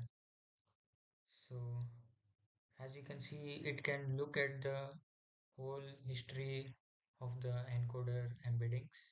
So it solved the memory bottleneck which the RNS and LSTMs had.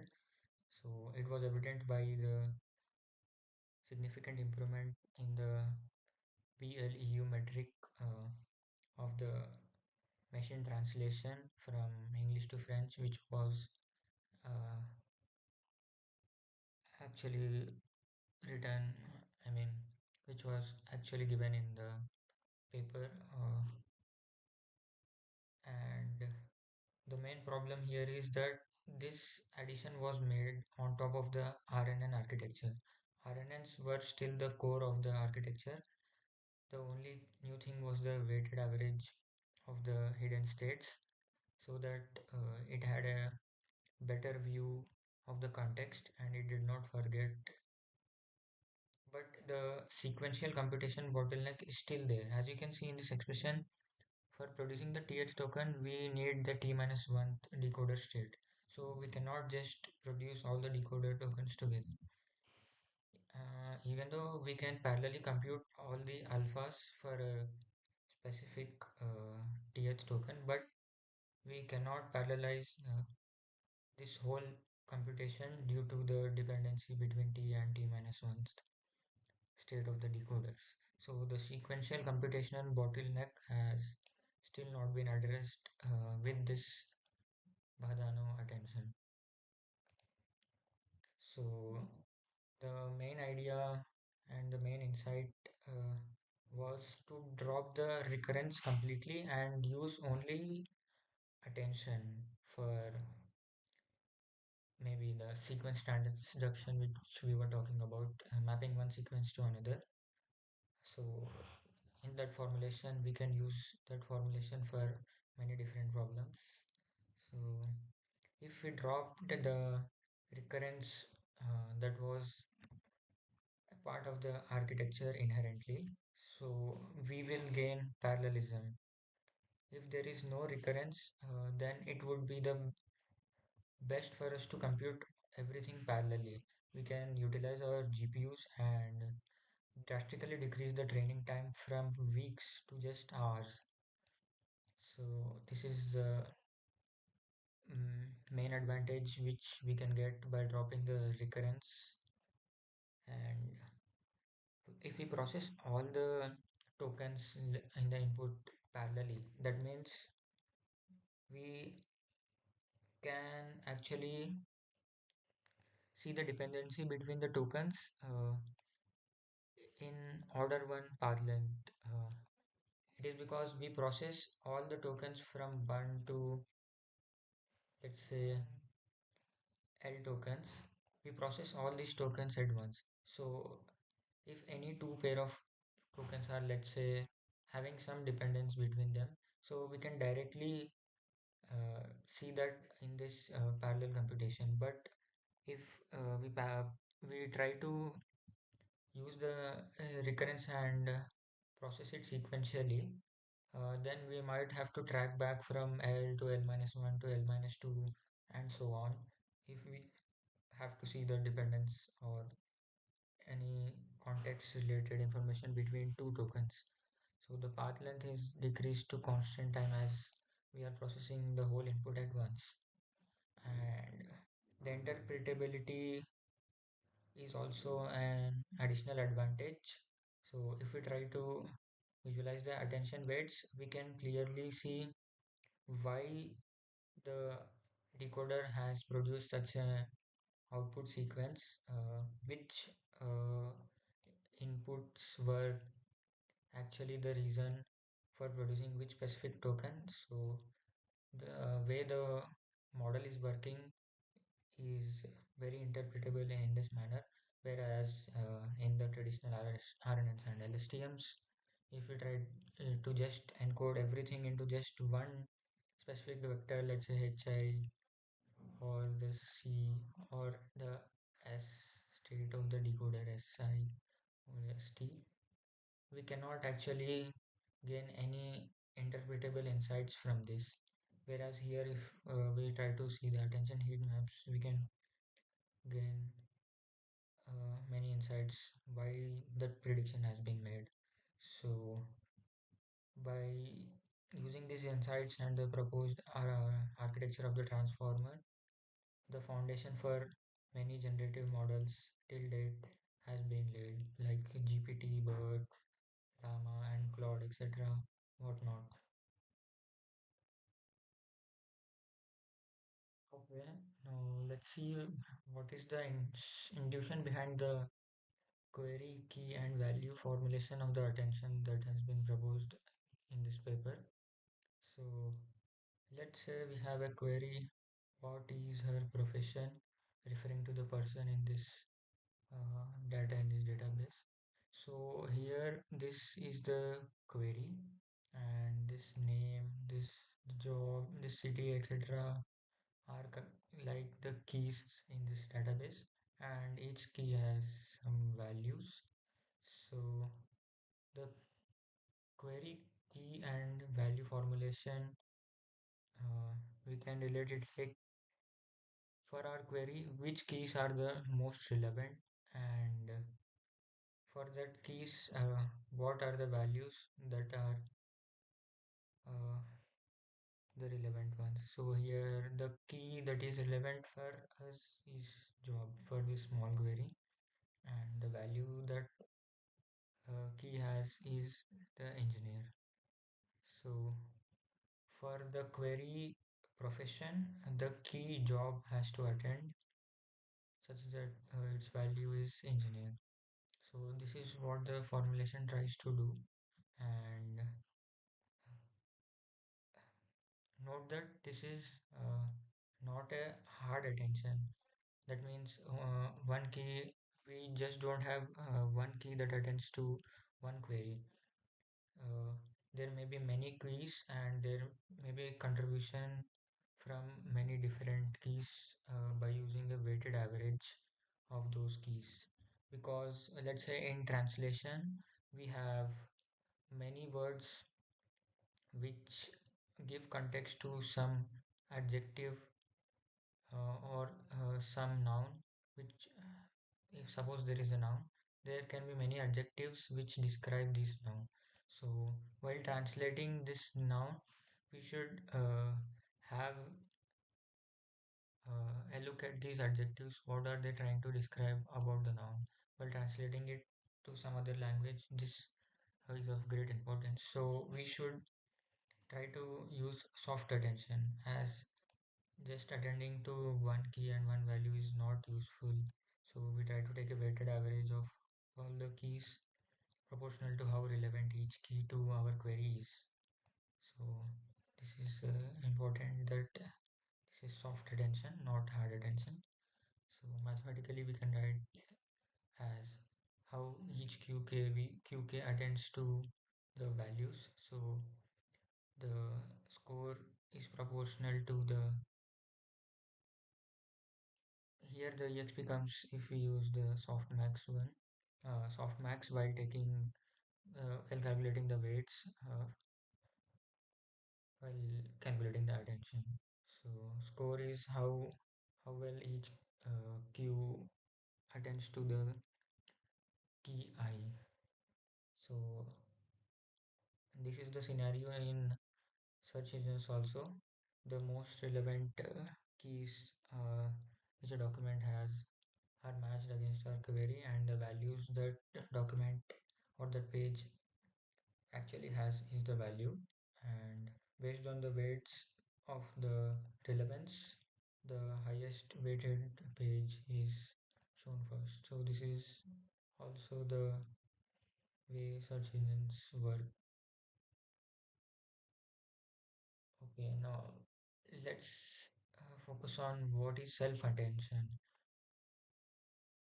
So self-attention means in the input sequence we have a number of tokens. In self-attention, every token looks at every other token in the input and it tries to attend to other token. Like for example, in this sentence, the animal did not cross the street because it was too tired.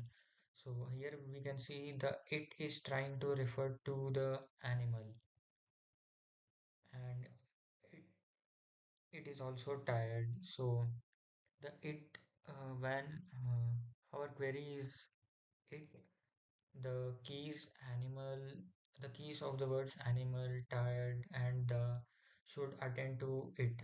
That means the dot product of the q of it and the keys of animal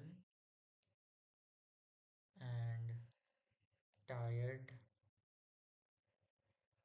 all this should be high because they are relevant in the construct in the context of it, which is it referring to. So uh, yes, this alpha, the attention value for it and animal will be high. As it is soft attention, it can have multiple words which are attending to one specific word. So which is very useful, let's say in translation, when the order of verbs and objects is flipping and we try to map which adjectives are describing a specific noun and object, etc. So the self attention term comes because the queries, keys, and values, these are actually derived from the same input sequence which we have for the encoder. So these are derived from multiplying weight matrices W, Q, W, K, and WV. These are multiplied respectively to the embeddings of each token of the input, These are multiplied respectively for each embedding, and we obtain the matrices Q, K, and V for the whole input sequence at once. We do not need to process it sequentially, as we do not care about the recurrence. So it is computed all at once, and we get this Q, K, and V matrices.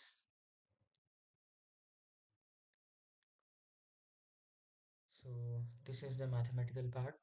We get the Q, K, and V matrices, and we have a dimension dk for the Q and K matrices, and dV for the value matrix. So uh, these are kind of hyperparameters, and the attention for all the tokens can be calculated at once using this expression. So when we take a dot product of the queries with the keys, we see which keys are actually relevant for our specific query. For those, the dot product would be high, and we use the softmax to kind of uh, make them into weights between weights which sum up to 1. The attention weights for a specific output token all should sum up to 1, which makes our computation easier. And here an important aspect is the root decay division. Uh, we do it to make the training stable, and if we do not do it, what happens is that if we look at the softmax function, it looks something like this. So it kind of saturates when it is near 1. So if the values of Q and K matrices are high, then this would explode, and all these values will approximately be equal to, let's say, 1. At least some of those values will be near 1. So for those values, when we do the back propagation, the gradients will be very small, as there is saturation here of the softmax function. So for those large values, the gradients will be very small. So this will cause problem during training. To avoid that problem, we normalize by dividing it with dimension dk, which is uh, the same for both the query and key matrices. So this is how we find the attention, and the paper describes it as the scale dot product attention. Here you can visually see it. These qk and v are obtained by multiplying with wq, wk, and wv respectively with the embedding vectors e of the input sequence, and they are processed in such a way. And this mask term actually isn't used in the encoder part. We'll see about it in the decoder part. Uh, let's just ignore it for now. So this multiplication is done, and they are scaled by root d, and then softmax is applied on this, how which query is relevant to which key. Then we take a dot product with the values so as to know which kind of value to transform the input sequence into. Let's look at a mathematical example of the scale dot product computation. So let's say our query vector is an embedding of cat, and let's say it has this representation, and there are some keys. So these are some keys. This is the whole key matrix, and this is the value matrix. So let's say this key has embeddings which represent words such as, let's say, white. The cat might be white, and uh, let's say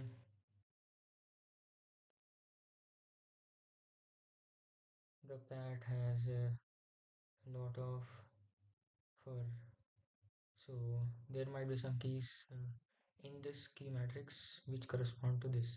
So when we take a dot product of this query cat with this key matrix k, then the keys corresponding to these two words should have a higher weight. And we try to use these weights while we try to calculate the value matrix. We use these attention weights and we multiply these attention weights to the value matrix which are learned by WV cross uh, the embeddings. So we try to make the embeddings of the values richer by also giving the context through the learned attention weights. So let's see if we take the dot product of q and the k over here. This is the computation part. So we get uh, such a row vector, and remember we also had a scaling part. So here we chose the dimension dk as 3, so we should scale it by root 3, then we could have such vector. Then if we take a softmax here, then we will get such weights. So here you can see for the first key and this query, there is a lot of weight given. So it might be related to something like white, let's say, and this also has slightly more weight. Let's say it refers to fur, or let's say the cat has more hair, something like that, some adjective that describes the cat. So these weights show the attention between different tokens in the same input sequence. And let's say the current value matrix are like this in the input. So we try to use this context which we have got through the attention weights, and we try to improvise the representation of the embedding of the cat in the, let's say, output embedding which we are trying to get. So if we take a weighted sum with the value matrix, we would have such a representation finally after all the encoding is done. So now we have encoded the cat's embedding by respecting all the context and the weights, soft weights given to all the words in the input sequence. And now this is a rich representation of the query and the relevant parts of the tokens which are in the query related to cat. Okay, so this is the implementation in PyTorch for the scale dot product attention. Uh, it is quite simple. So this step actually we are doing the multiplication of q and k transpose, and here we are also scaling by root d, and this mask part is actually relevant for the decoder. We will see it soon. So we can get the attention weights by doing a softmax on this qk transpose which was represented by root d, and then we can just simply perform matrix multiplication with the weights and the value matrix v, and we can just return the attention weights. Let's say we use these weights for visualization purpose, and this output is the encoded representation of the input queries, I mean whole input sequence. And just a note that the matrices q, k and v which were obtained by multiplying with wq and wk and wv, I forgot to specifically mention that these W's are actually learnable. These are learned through the back propagation while training. And the embeddings for the uh, in initial sequence are also used in generating these QK and V matrices.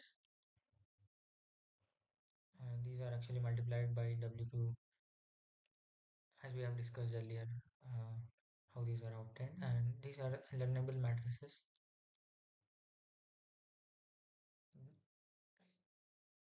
Okay, now the paper also uses multiple heads for calculating attention. Now let's try to understand why multiple heads are needed. So let's see this example sentence. The bank by the river was steep. So here the bank refers to the was, which is referring to the bank, which is the subject of the sentence. So, and there is also a semantic relation between bank and river. That is, this bank refers to the bank of a river and not a bank where we go to deposit our money, which is related to finance. And the position of the words is also uh, should be relevant while we have some representation of the word the, as it is repeated here two times, which the refers to what word and what is its significance. So our attention should also be able to capture that. So if we try to incorporate all these things in just one attention vector and using one representation using one attention head, it would be quite difficult. So if we take averaging of all this, it might lose its resolution.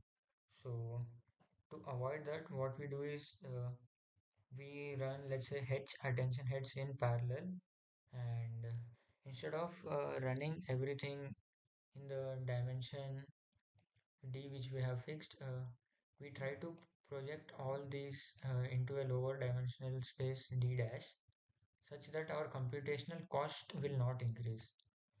So let's say the input embedding dimension is same, but we project those into lower dimensional space D dash such that our computational cost remains the same.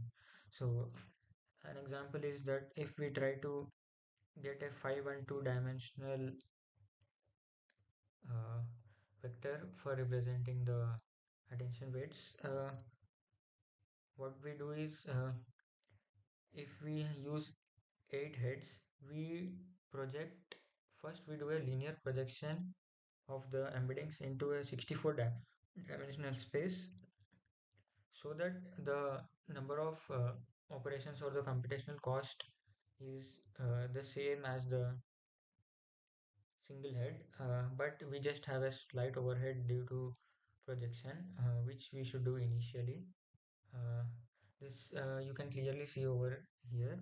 We have the query key and value matrices. We do individual linear projection for each individual head because our aim is to capture different things in each individual head's attention.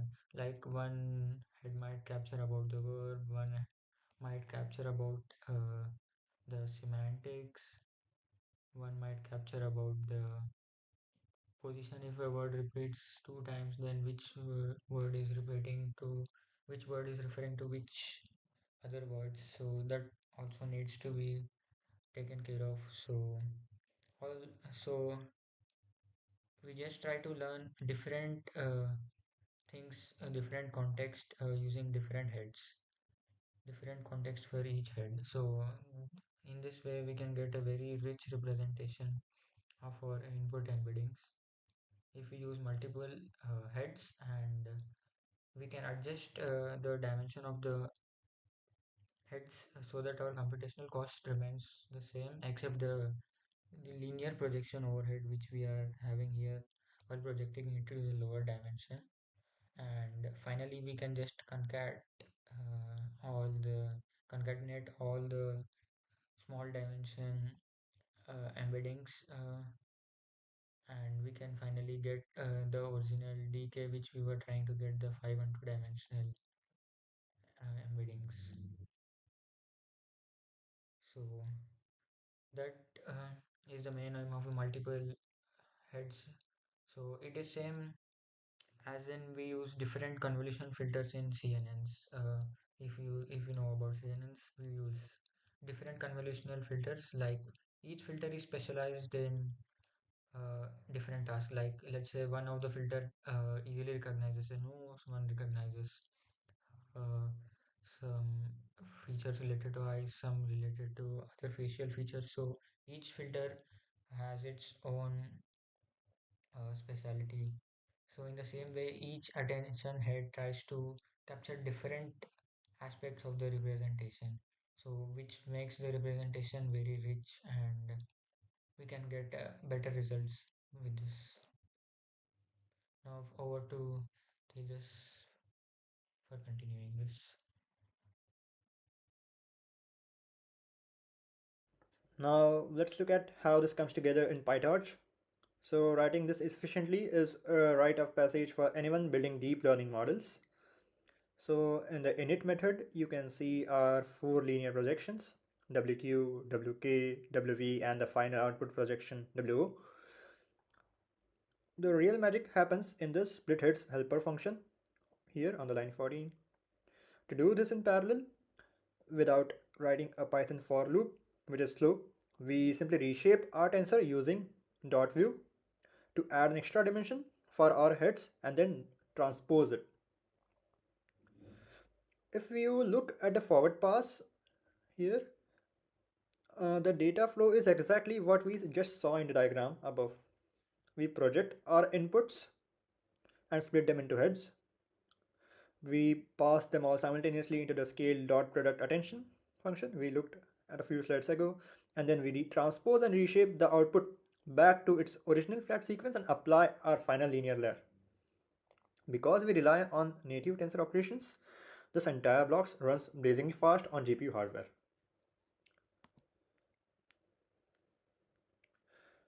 So we understand the math and we understand the code.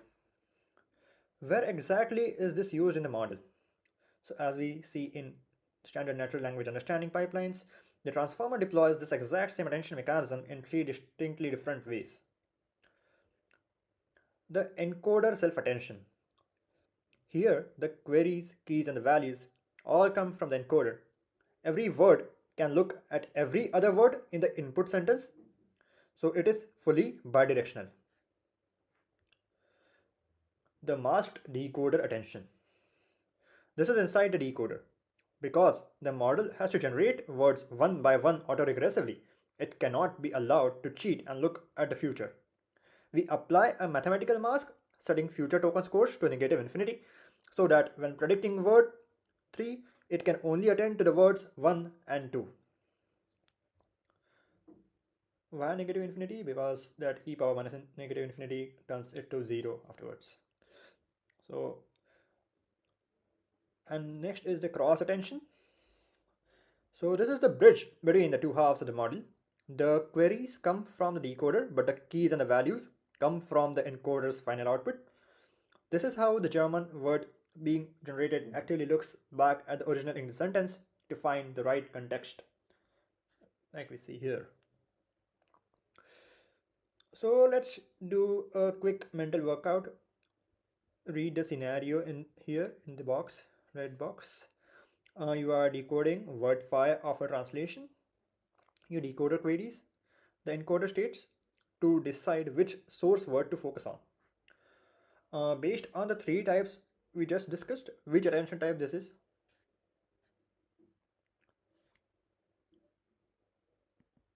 Exactly. This is the cross attention. The decoder is querying the encoder's keys and values.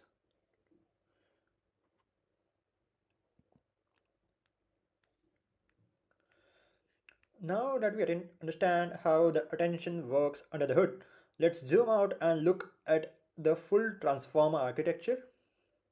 The model is divided into two main halves, the encoder on the left and the decoder on the right. Both of these are not just single layers, but stacks of n equals 6 identical layers. If we trace the data flow on the left, our input comes in, gets converted into embeddings, then we add positional encoding to it, It then flows through our multi-head self-attention block, gets added and normalized, passes through the feed-forward network, and gets added and normalized again. This is one encoder layer. The output of the sixth encoder layer is then fed directly into the middle of the decoder stack. The decoder on the right looks very similar, but notice it has three sublayers instead of just two. It starts with the masked multi-head attention to prevent looking into the future. Then it uses that cross attention we just practiced to pull out context from the encoder, and finally finishes a feed forward network. Ultimately, a linear layer and a softmax function convert those final vectors into our output word probabilities. Stacking six layers on top of each other creates a very deep network, which historically brings up to the vanishing gradient problem. To solve this, the authors implemented strict routing around every single sublayer. So each sublayer is wrapped in a residual connection, a concept borrowed from ResNets. Think of this as a gradient highway. So even if the multi-head attention block is still learning and unstable early in the training, the gradients can bypass it directly to the skip connections. This is what enables the stable training of the deep networks. After the addition, we apply layer normalization. So each sublayer output becomes y equals layer norm x plus sublayer x. So why layer norm and not batch norm? Because in natural language processing, sentences have highly variable lengths. Layer norm normalizes across the features of an individual token, not across the batch dimension, making it incredibly robust for sequence data. A critical architectural insight here is to make these residual connections mathematically possible, every sublayer in the model is strictly forced to produce an output dimension of exactly d model, that is 512.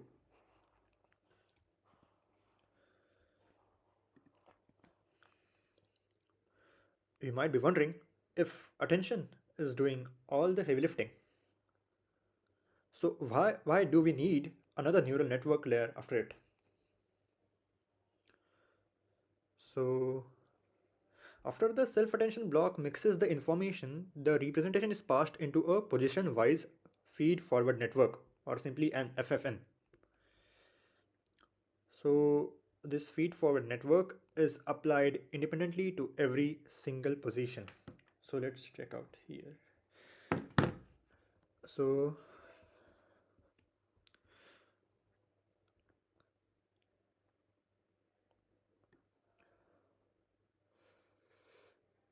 oh, okay.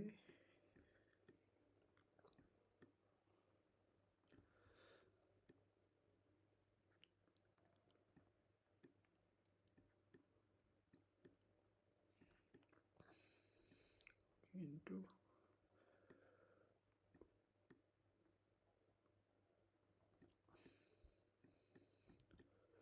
so the feed forward network is applied independently to every single position.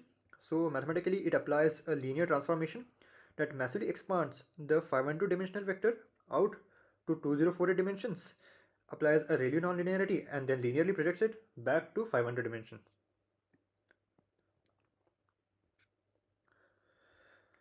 So the intuition here is a two-step paradigm: gather and process. The attention layer's job is to gather. It mixes position information and routes context between different words. The FFN's job is to process. It takes the newly gathered context and processes each position's representation individually. And because it applies the exact same operation independently across all n positions, it is incredibly GPU friendly and fully parallelizable.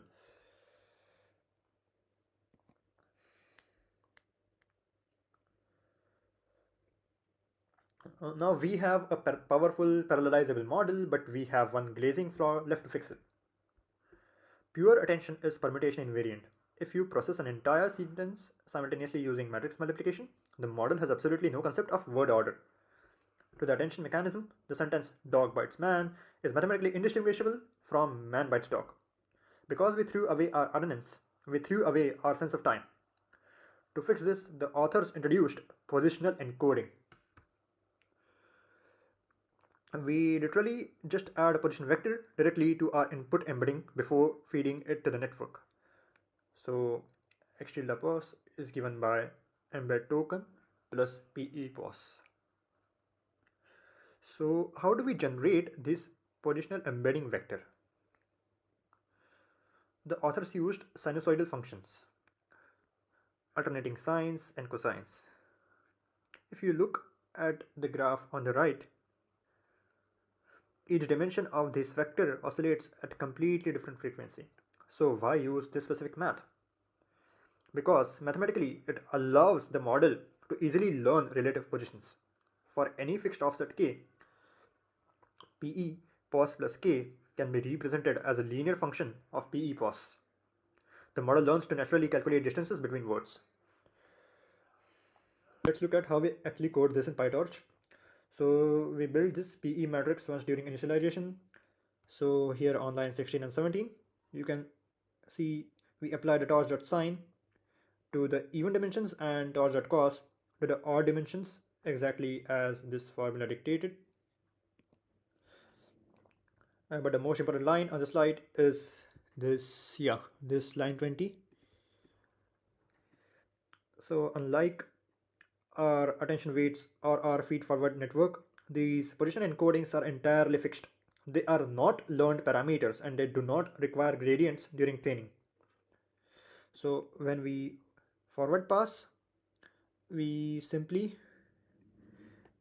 take our input sequence X, slice out the position and encodings we need up to our sequence length, and literally add them together with a plus sign. Simple, efficient, and highly effective.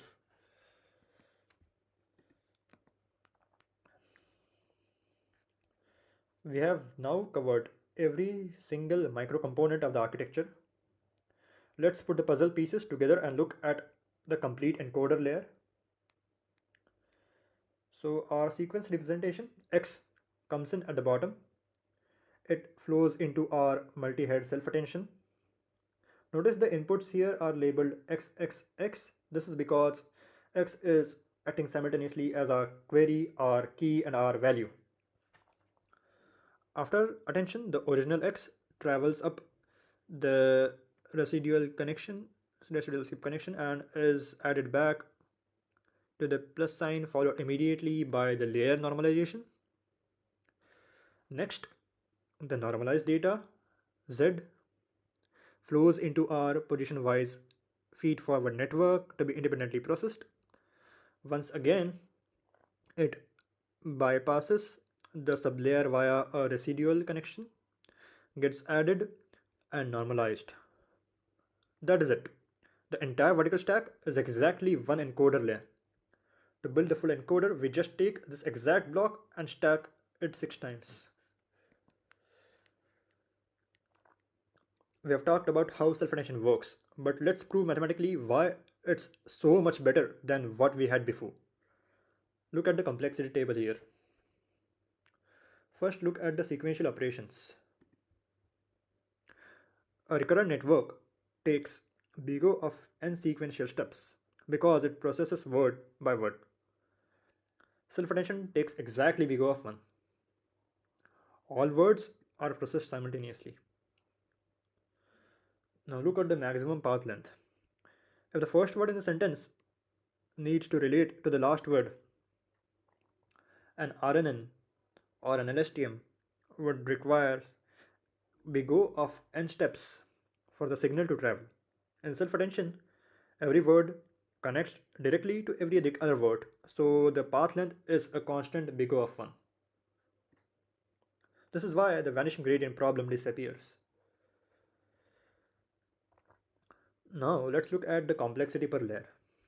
Self-attention is big O of n square times d, while for recurrent networks it's big O of n times d square. This means self-attention mathematically wins whenever your sequence length n is smaller than your representation dimension d. For standard NLP tasks at the time, sentences were around 50 to 500 tokens and d was 512, making the transformer strictly faster. However, notice the N square complexity becomes a massive bottleneck. If you try to feed it a 10 power 5 token book or a high resolution image, that exact limitation is what sparked later innovations like flash attention and long former. But for translation, it was perfect.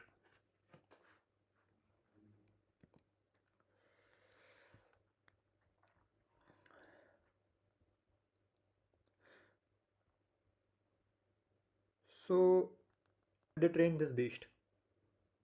They used the standard WMT 2014 English to German dataset with 4.5 million sentence pairs and a massive English to French dataset with 36 million sentences. Remember earlier when I said RNNs trained for weeks?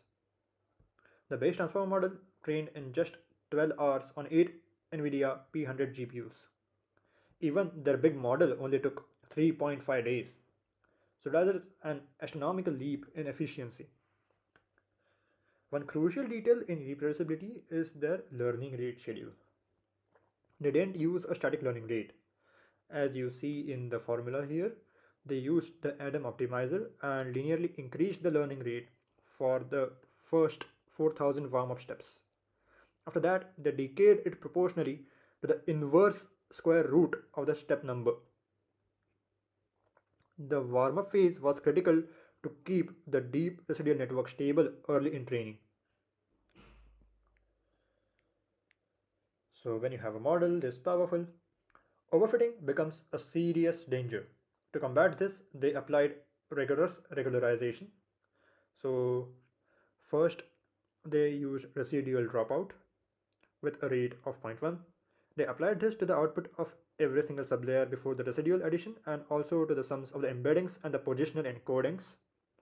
But the more interesting technique is label smoothing set to 0.1.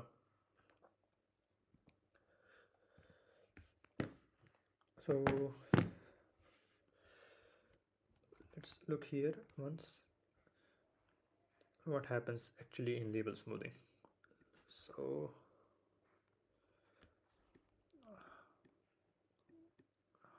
hard target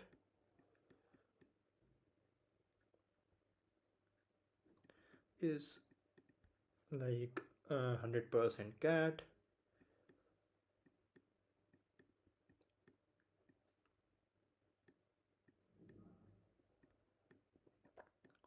and smoothed one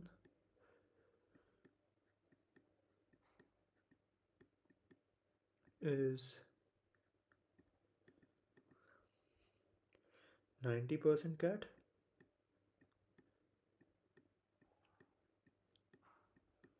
and 10% other.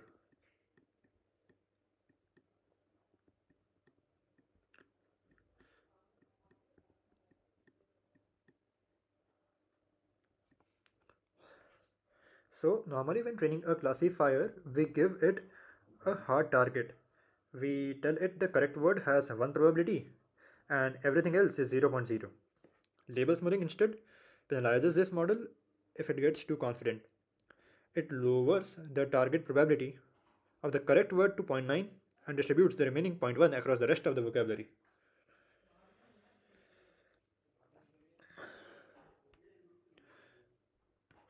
Interestingly, this actually hurts the model's perplexity. It literally forces the model to be more unsure of itself. However, in practice, it significantly improves the actual translation accuracy and blue scores because it prevents the model from making overly rigid, overconfident predictions. You can see the elegant PyTorch implementation of this custom loss function right here on this slide.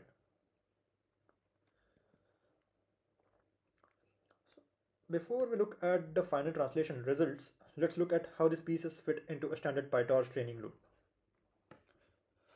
So, yeah, here on the lines 4 through 9, we initialize our model, our Adam optimizer, and our custom smoothing loss, label smoothing loss function. Notice how few hyperparameters we need to define the entire architecture. So the most important part happens inside the training loop, starting here. For the decoder to be autoregressive during training, we have to split our target sequence. TGT in is the input to the decoder, and TGT out is the actual target we are trying to predict. So in the TGT in the target sequence is uh, is the target sequence shifted right, that is missing the last token, whereas the TGT out is the target sequence missing the first token. So here we do our massive fully parallelized forward pass where logic is equal to model src TGT in. Then we calculate our loss, dynamically updating our learning rate on here. And finally we call loss.backward and optimize the step. So this single loop running continuously across 8 GPUs is what changed deep learning forever.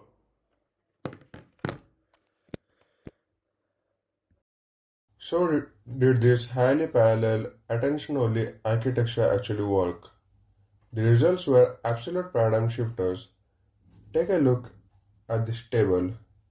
On the standard WMT 2014 English to German task, the best previously reported model was a massive ensemble of convolutional sequence-to-sequence models, which achieved a blue score of 26.36. Our transformer model achieved a 28.4. This is an improvement of over 2 full blue points, which is a massive leap in the machine translational quality. But here is the truly staggering matrix. Look at the training cost in flops. Uh, so here you can see the training cost for the convolutional S2S ensemble, and here is for the transformer based one. So even the base transformer model surpassed all prior systems, including the ensembles, and it did so at a tiny fraction of the computational cost. On the massive English to French dataset, the big model hit a 41.0 blue, establishing a new single model state of the art. You might notice the base model scored slightly lower on the English to French. This is because they used a higher dropout rate 0.1 on the base model, whereas the big model needed less regularization due to the sheer size of the 36 million sentence dataset. So let us move to the ablation study. When a new architecture breaks records, it is crucial to perform an ablation study. You take pieces away to see what actually drives the performance. First, let us take a look at the number of heads. They found a sweet spot at h equal to 8, and if you drop down to just one head, blue drops significantly by almost a full point to 24.9. But interestingly, if we add too many heads, like 32, performance also degrades slightly. Regarding the model size, it is exactly what we did expect. Bigger representation and wider feed-forward networks consistently yield better blue scores. Let us take a look at the positional encoding. They compared the mathematical sinusoidal approach against a model that actively learned positional embeddings. The results were nearly identical, 25.8 versus 25.7. They stuck with the sinusoidal version because it theoretically allows the model to extrapolate to sequence lengths it has never seen during training. So let us do another quick mental workout. Look at the red box. If I removed all positional encoding from the transformer entirely, what would happen?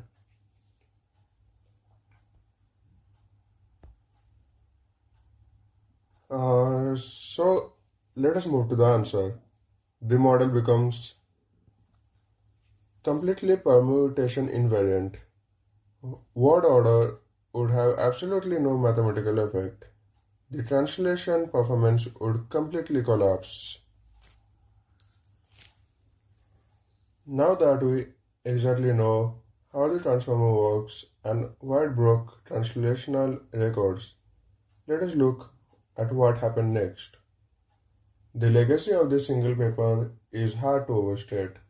It gave rise to the entire modern AI ecosystem. Immediately, we saw the successors in natural language processing.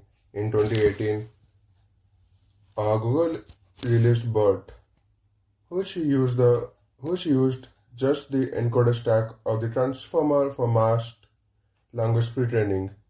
Today, BERT powers Google search. Meanwhile, OpenAI took the decoder stack and built the GPT series, which eventually gave us ChatGPT and GitHub Copilot. Models like Cloud, Gemini, and Llama are all deeply rooted in this exact architecture. But what truly proved the power of self attention was when it broke out of the language entirely. We now use vision transformers that split images into patches and treat them just like words. DeepMind used this architecture to build AlphaFold 2, solving the 50-year-old grand challenge of protein structure prediction, from DALI generating images to Whisper transcribing speech. Almost every state-of-the-art system today is a transformer. Here you can see the diagram. How transformer gave rise to BERT, then AlphaFold 2, and how ChatGPT was made. Also, here's the vision transformer models. So to show you just how accessible this architecture has become for developers today, we had run a simulation. So here we have about 10 lines of Pythons, and we imported the pipeline from Hugging Face and loaded a pre-trained translational model from Helsinki NLP, and we fed it three sentences. Attention is all you need. The cat sat on the mat, and deep learning changed the world. So when we ran this, it gave us highly accurate German translation. Uh, the insight here is that we don't need Google-sized supercomputer to use this technology anymore. The Helsinki NLP model is simply a transformer trained on the exact same mathematical principles. We just spent the last, I think, 10 or 20 minutes dissecting. Fine-tuned on millions of sentence pairs and easily deployed on a laptop. One of the massive gains I promised you at the beginning of this talk was interpretability, because attention relies on explicit mathematical weights. We can literally look inside the model's brain to see how it solves problems. I remember the tricky sentence from earlier. The animal did not cross the street because it was too tired. We knew it referred to animal, but older RNN models struggled with that. So look at this heat map generated from one of the attention heads. The y-axis is the query and the x-axis is the key. When the model is processing the word eat, it assigns a massive mathematical weight, this dark blue square, directly to the word animal.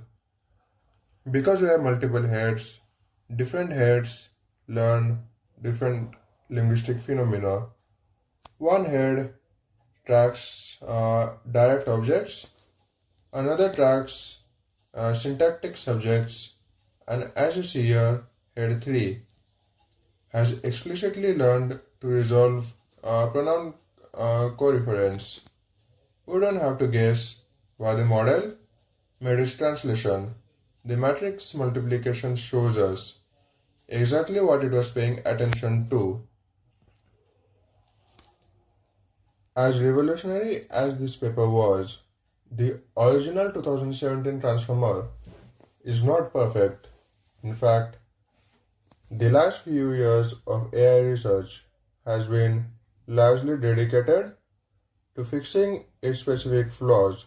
First, quadratic complexity, because every token attends to every other token.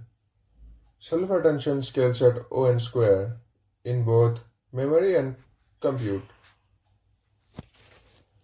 If you try if you try to feed it an entire high-resolution image or a 500-page book, the GPU memory will immediately crash.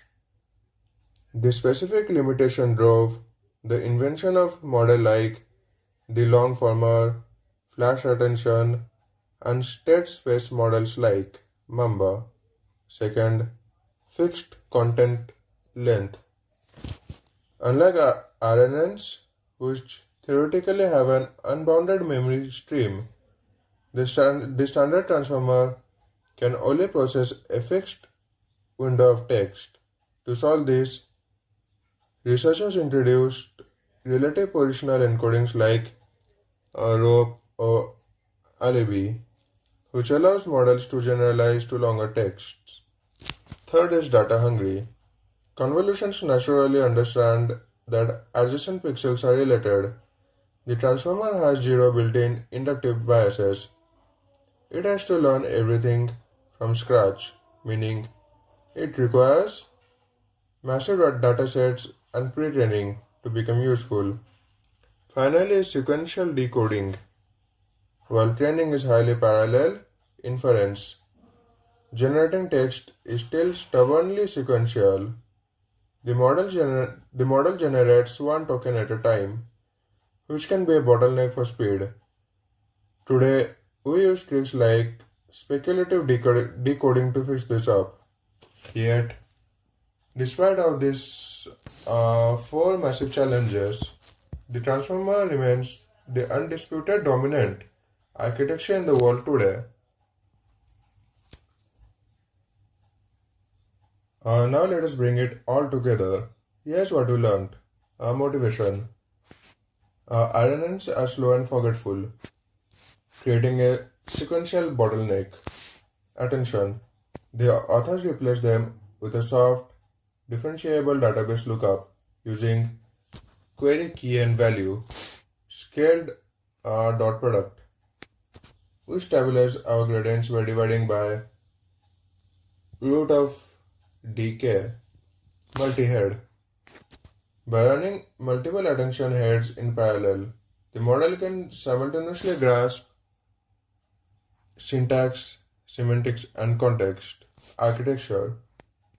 We combine this into an elegant 6-layer encoder-decoder stack connected by residual, highways, and layer norm. Positional encoding. We injected time back into the model using oscillating sinusoidal functions training. We heavily regularized the model with warm-up learning rates, dropouts, and label smoothing. Results. Uh, finally it shattered previous state-of-the-art benchmarks at a mere fraction of the computational cost. To truly master this concept, one can't just look at the maths, one has to build it. So I highly recommend looking at this slide. On the left, a conceptual question. For example, why does the decoder use masked self-attention, whereas the encoder does not? The simple explanation to this is that if we used If you don't use a masked self-attention in decoder, then it will be looking at the future words to make prediction, which is but obvious not sensible enough. Then on the right we have the coding challenges. So if one really wants to check out his coding skill, he can try out these exercises. For example, in the first one, we have to implement a single transformer encoder layer from scratch using only torch.matrix multiplication. No library tools like this multi-head attention from the neural network module. For those who really want to master this architecture, the learning would not stop here. I've compiled a list of best resources that are available right now. For those who are interested in research, I would highly recommend reading the original 2017 Vaswani paper and then follow it up immediately with the paper on flash attention. It is critical to understanding how we solved the O(n) square memory bottleneck for the modern large language models. For those who want to learn visually, Jay Alamars, the illustrated transformer, is widely considered the gold standard blog post on this topic. It breaks down matrix multiplication with beautiful visualizations.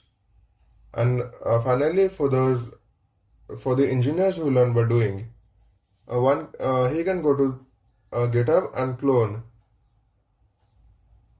Andres Karapathy's Nano GPT. It is an incredibly clean, readable implementation of a GPT-style transformer. Reading the code will cement everything we talked about till now.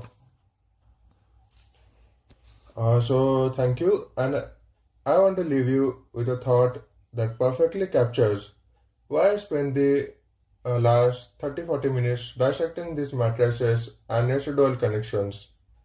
As, as the authors and many practitioners since have noted, the transformer is the most important architecture in modern AI. Understanding it from the ground up is the single best investment one can do in his ML education. Whether you are building the next state of the art vision model, deploying a translation pipeline, or fine tuning a large language model, the foundation is exactly what we covered today. So, thank you so much for the time and attention. Thank you. Hello everyone. Today I will be presenting one of the most foundational paper in modern natural language processing, BERT, Retraining of Deep Bidirectional Transformers for Language Understanding. This research was published by Jacob Davrin and his team at Google AI Language. As we have seen in our studies of deep learning and language models, understanding context is everything. This paper completely shifted how we approach that problem, introducing an architecture that fundamentally challenged the landscape of NLP. Let's dive into what BERT is and why it matters.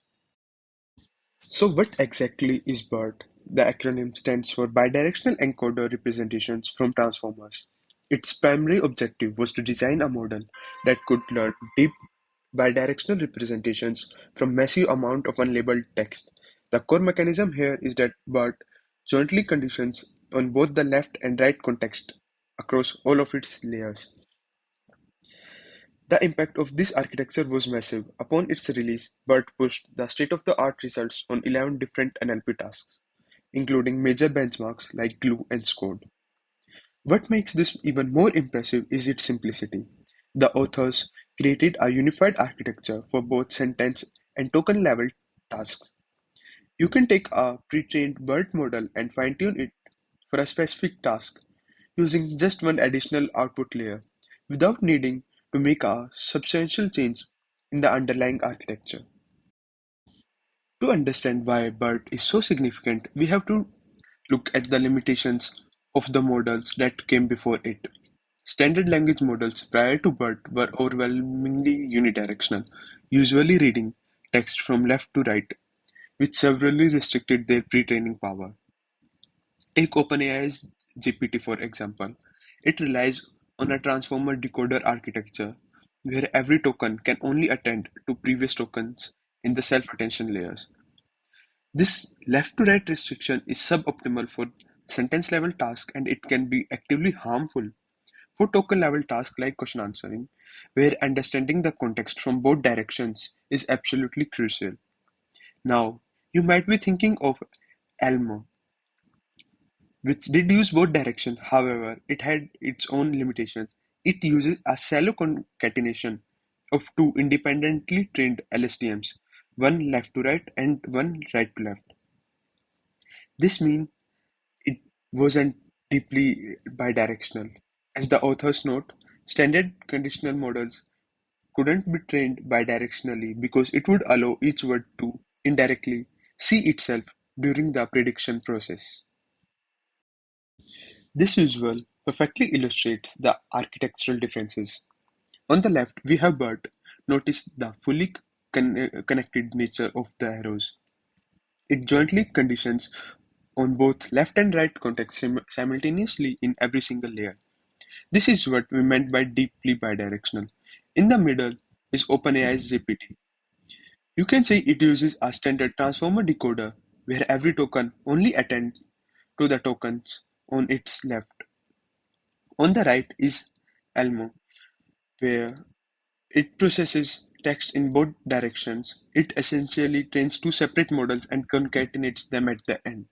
The representations are not interacting with each other deeply throughout the network, but bridges this gap, creating a model where context flows freely in both directions right from the very bottom layer. The BERT framework operates on a highly effective two-step process: pre-training and fine-tuning. In step 1, pre-training, the model is trained on a vast amount of unlabeled data using unsupervised tasks. This phase initializes the parameters to capture a highly general representation of the English language.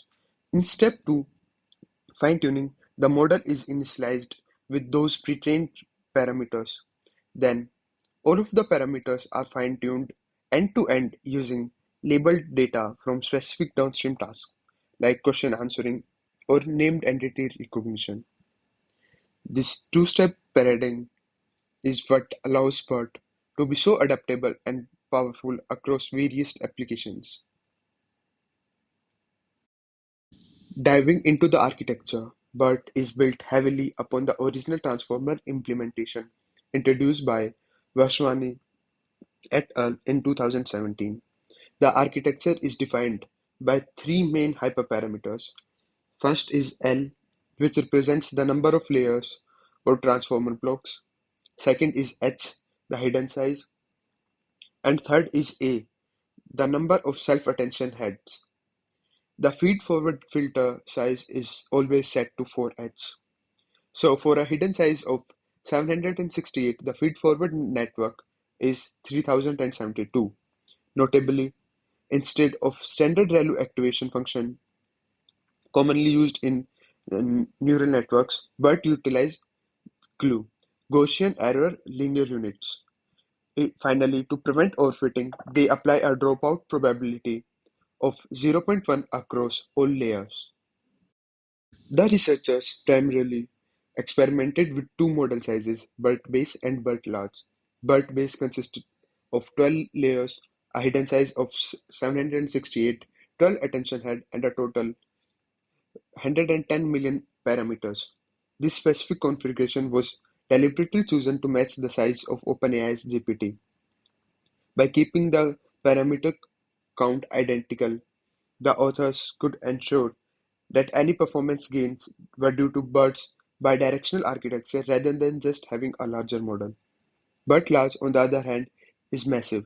It uses 24 layers, a hidden size of 1024, 16 attention heads, and a total 340 million parameters. The inclusion of but large was to demonstrate that scaling models to extreme sizes can lead to significant performance improvements, surprisingly even on tasks where the dataset is quite small. To make BERT versatile across different tasks, the input representation strategy is critical. First, we need to clarify terminology. In BERT's context, a sentence is an arbitrary span of contiguous text, not necessarily a proper linguistic sentence. A sequence refers to the actual input token sequence, which could be a single sentence or two sentences packed together. The tokenizer uses a word piece embeddings equipped with 30,000 token vocabulary. The maximum sequence length the model can handle is 512 tokens. Crucially, BERT relies on two specific tokens. The CLS token is always inserted at the beginning of every sequence. The final hidden state corresponding to this token is used as the aggregate sequence representation for classification tasks. The SCP token is a separator. It is used to separate sentence pairs, such as a question and an answer, so the model knows where one ends and the next begins. Now, let's look at how the actual input is fed into the model. As you can see in the figure, the input representation for any given token is constructed by summing three distinct embeddings. Token embeddings, these are the word piece embeddings representing the actual word or subwords. Segment embeddings, these indicates whether a token belongs to a sentence A or sentence B, which is vital for tasks involving sentence pairs.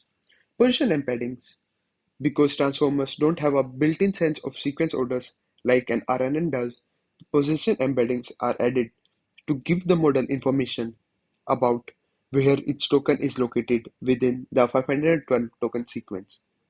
By summing these three vectors, BERT creates a rich composition representation for every single token before it even hits the first transformer layer.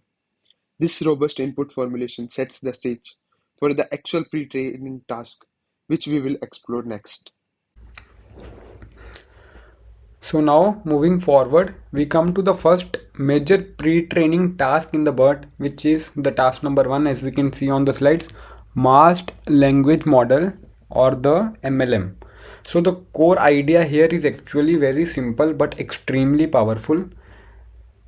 In traditional language models, we predict the next word given previous words, which is unidirectional, but BERT wants bidirectional encoding.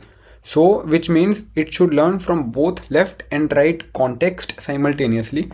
To achieve this, BERT model randomly masks 15% of input tokens in the input sentence and ask the model to predict those masked words. For example, if we can see here, the man went to the mask means the man went to the dash.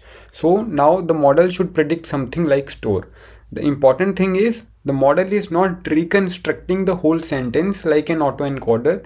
It is only focusing on predicting those masked tokens. This forces the model to deeply understand the context of the language. Also, BERT learns deep bidirectional representations, which was not possible in earlier models. That's why it is different from the autoencoder. Going to the next slide, there is a subtle problem with this BERT approach, which this slide, which is the 80-10-10 rule, addresses. So the issue is during pre-training we used a special token which we call as mask, but during fine tuning or real world usage mask never appears. This creates a mismatch between actual training and actual usage. So to address this issue we came up with the approach called 80-10-10 rule. In this approach 80% of the time we replace the sentence or the word with the token mask, 10% of the time we replace it with a random word, and the rest 10% of the time we keep the word as it is unchanged. Why this is a good technique? Because now the model cannot rely on seeing a mask. It must learn a general representation of all tokens since it does not know which ones will be predicted.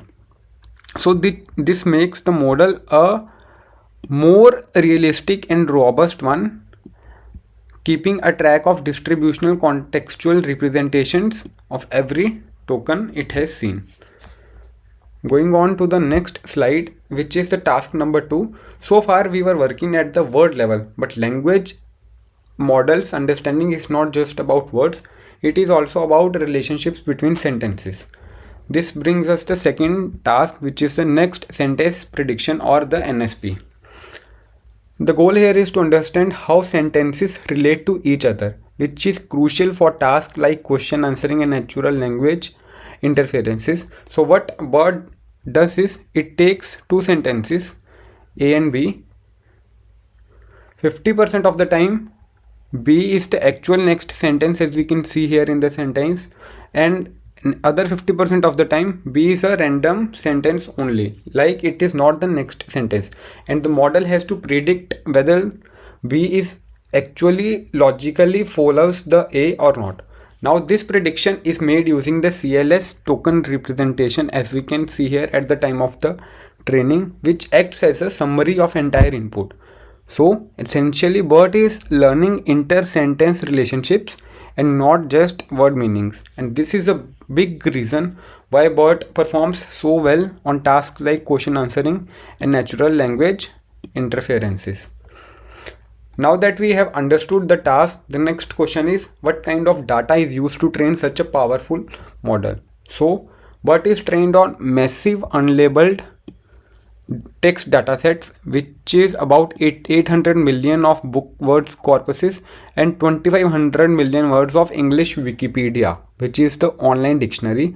But here is an important detail: the data is not shuffled randomly. Instead, it maintains document level continuity, because tasks like NSP require understanding long range dependencies across sentences. Also, due to computational constraints, since attention is quadratic, we have decided to train 90% of the model with the batch size of 128 to speed up, and the final 10% with the length of 512 to have a better understanding. This is basically a trade-off between efficiency and performance. Now let's briefly have a look at how expensive this whole training process actually is. So the batch size for BERT training is actually 256 sequences, which comes out to around 1,28,000 tokens per batch. Optimizer we use here is Adam with the learning rate of 10 raised to power minus 4. Also the warm-up are the first 10,000 steps, and then is the linear decay. In terms of infrastructure, the base model for BERT needs 4 cloud TPUs, which corresponds to 16 chips, and for the large model we need 16 cloud TPUs, which corresponds to 64 chips.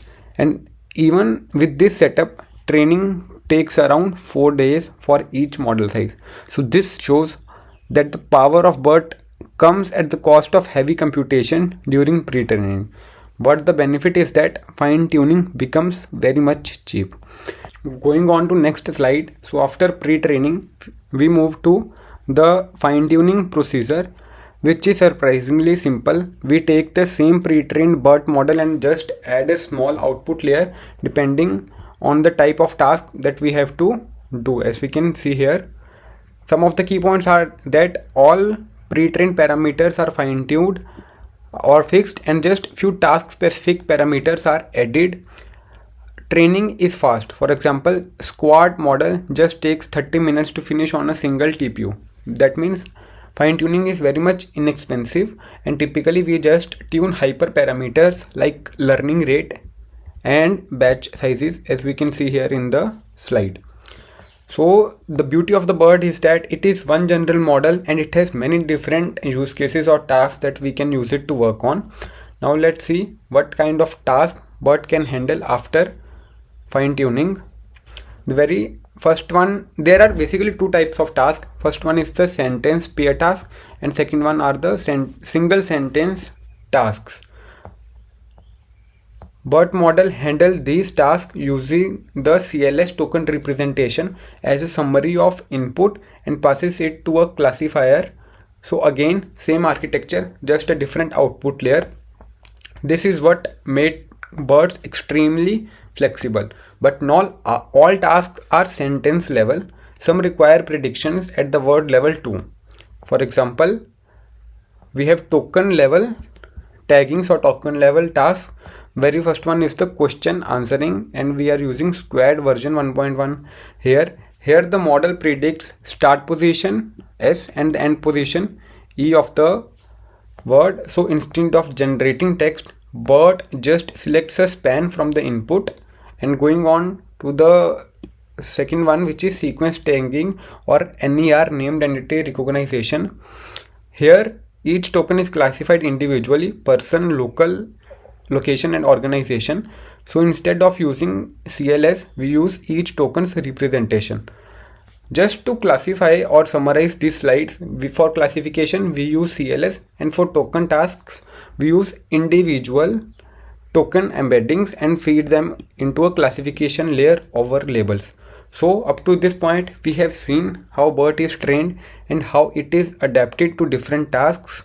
Next we will look at how well it actually performs and why it became such a breakthrough.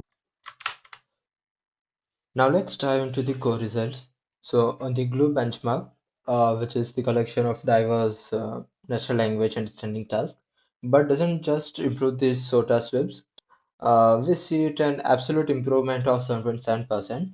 Specific highlights includes 4.6% accuracy boost on ABNLI and a massive 15 uh, 1 point jump on the corpus of linguistic accessibility or COLA. It is also important to note that the BERT large significantly outlarge the BERT base across every single task, showing that extreme scaling is particularly beneficial for tasks with limited training data. Crucially, even though the BERT base and OpenAI GPT have nearly identical architecture, BERT's bidirectional attention masking allows it to vastly outperform GPT's unidirectional approach. Score performance. So moving to the question answering, we evaluated BERT on Squad version 1.1 and 2.0. In Squad 1.1, a single BERT model achieved an F1 of 93.2, which actually outperformed the previous top ensemble systems. Squad 2.0 is more challenging because it includes the questions that have no answer. Like in the provided task, BERT handles this by treating the CLS token as the start and the end of a no answer span. So uh, author predict a real answer only if the best non-null span scores exceed the null score by a specific threshold. So this approach led to around 5.1 F1 improvement over previous established systems.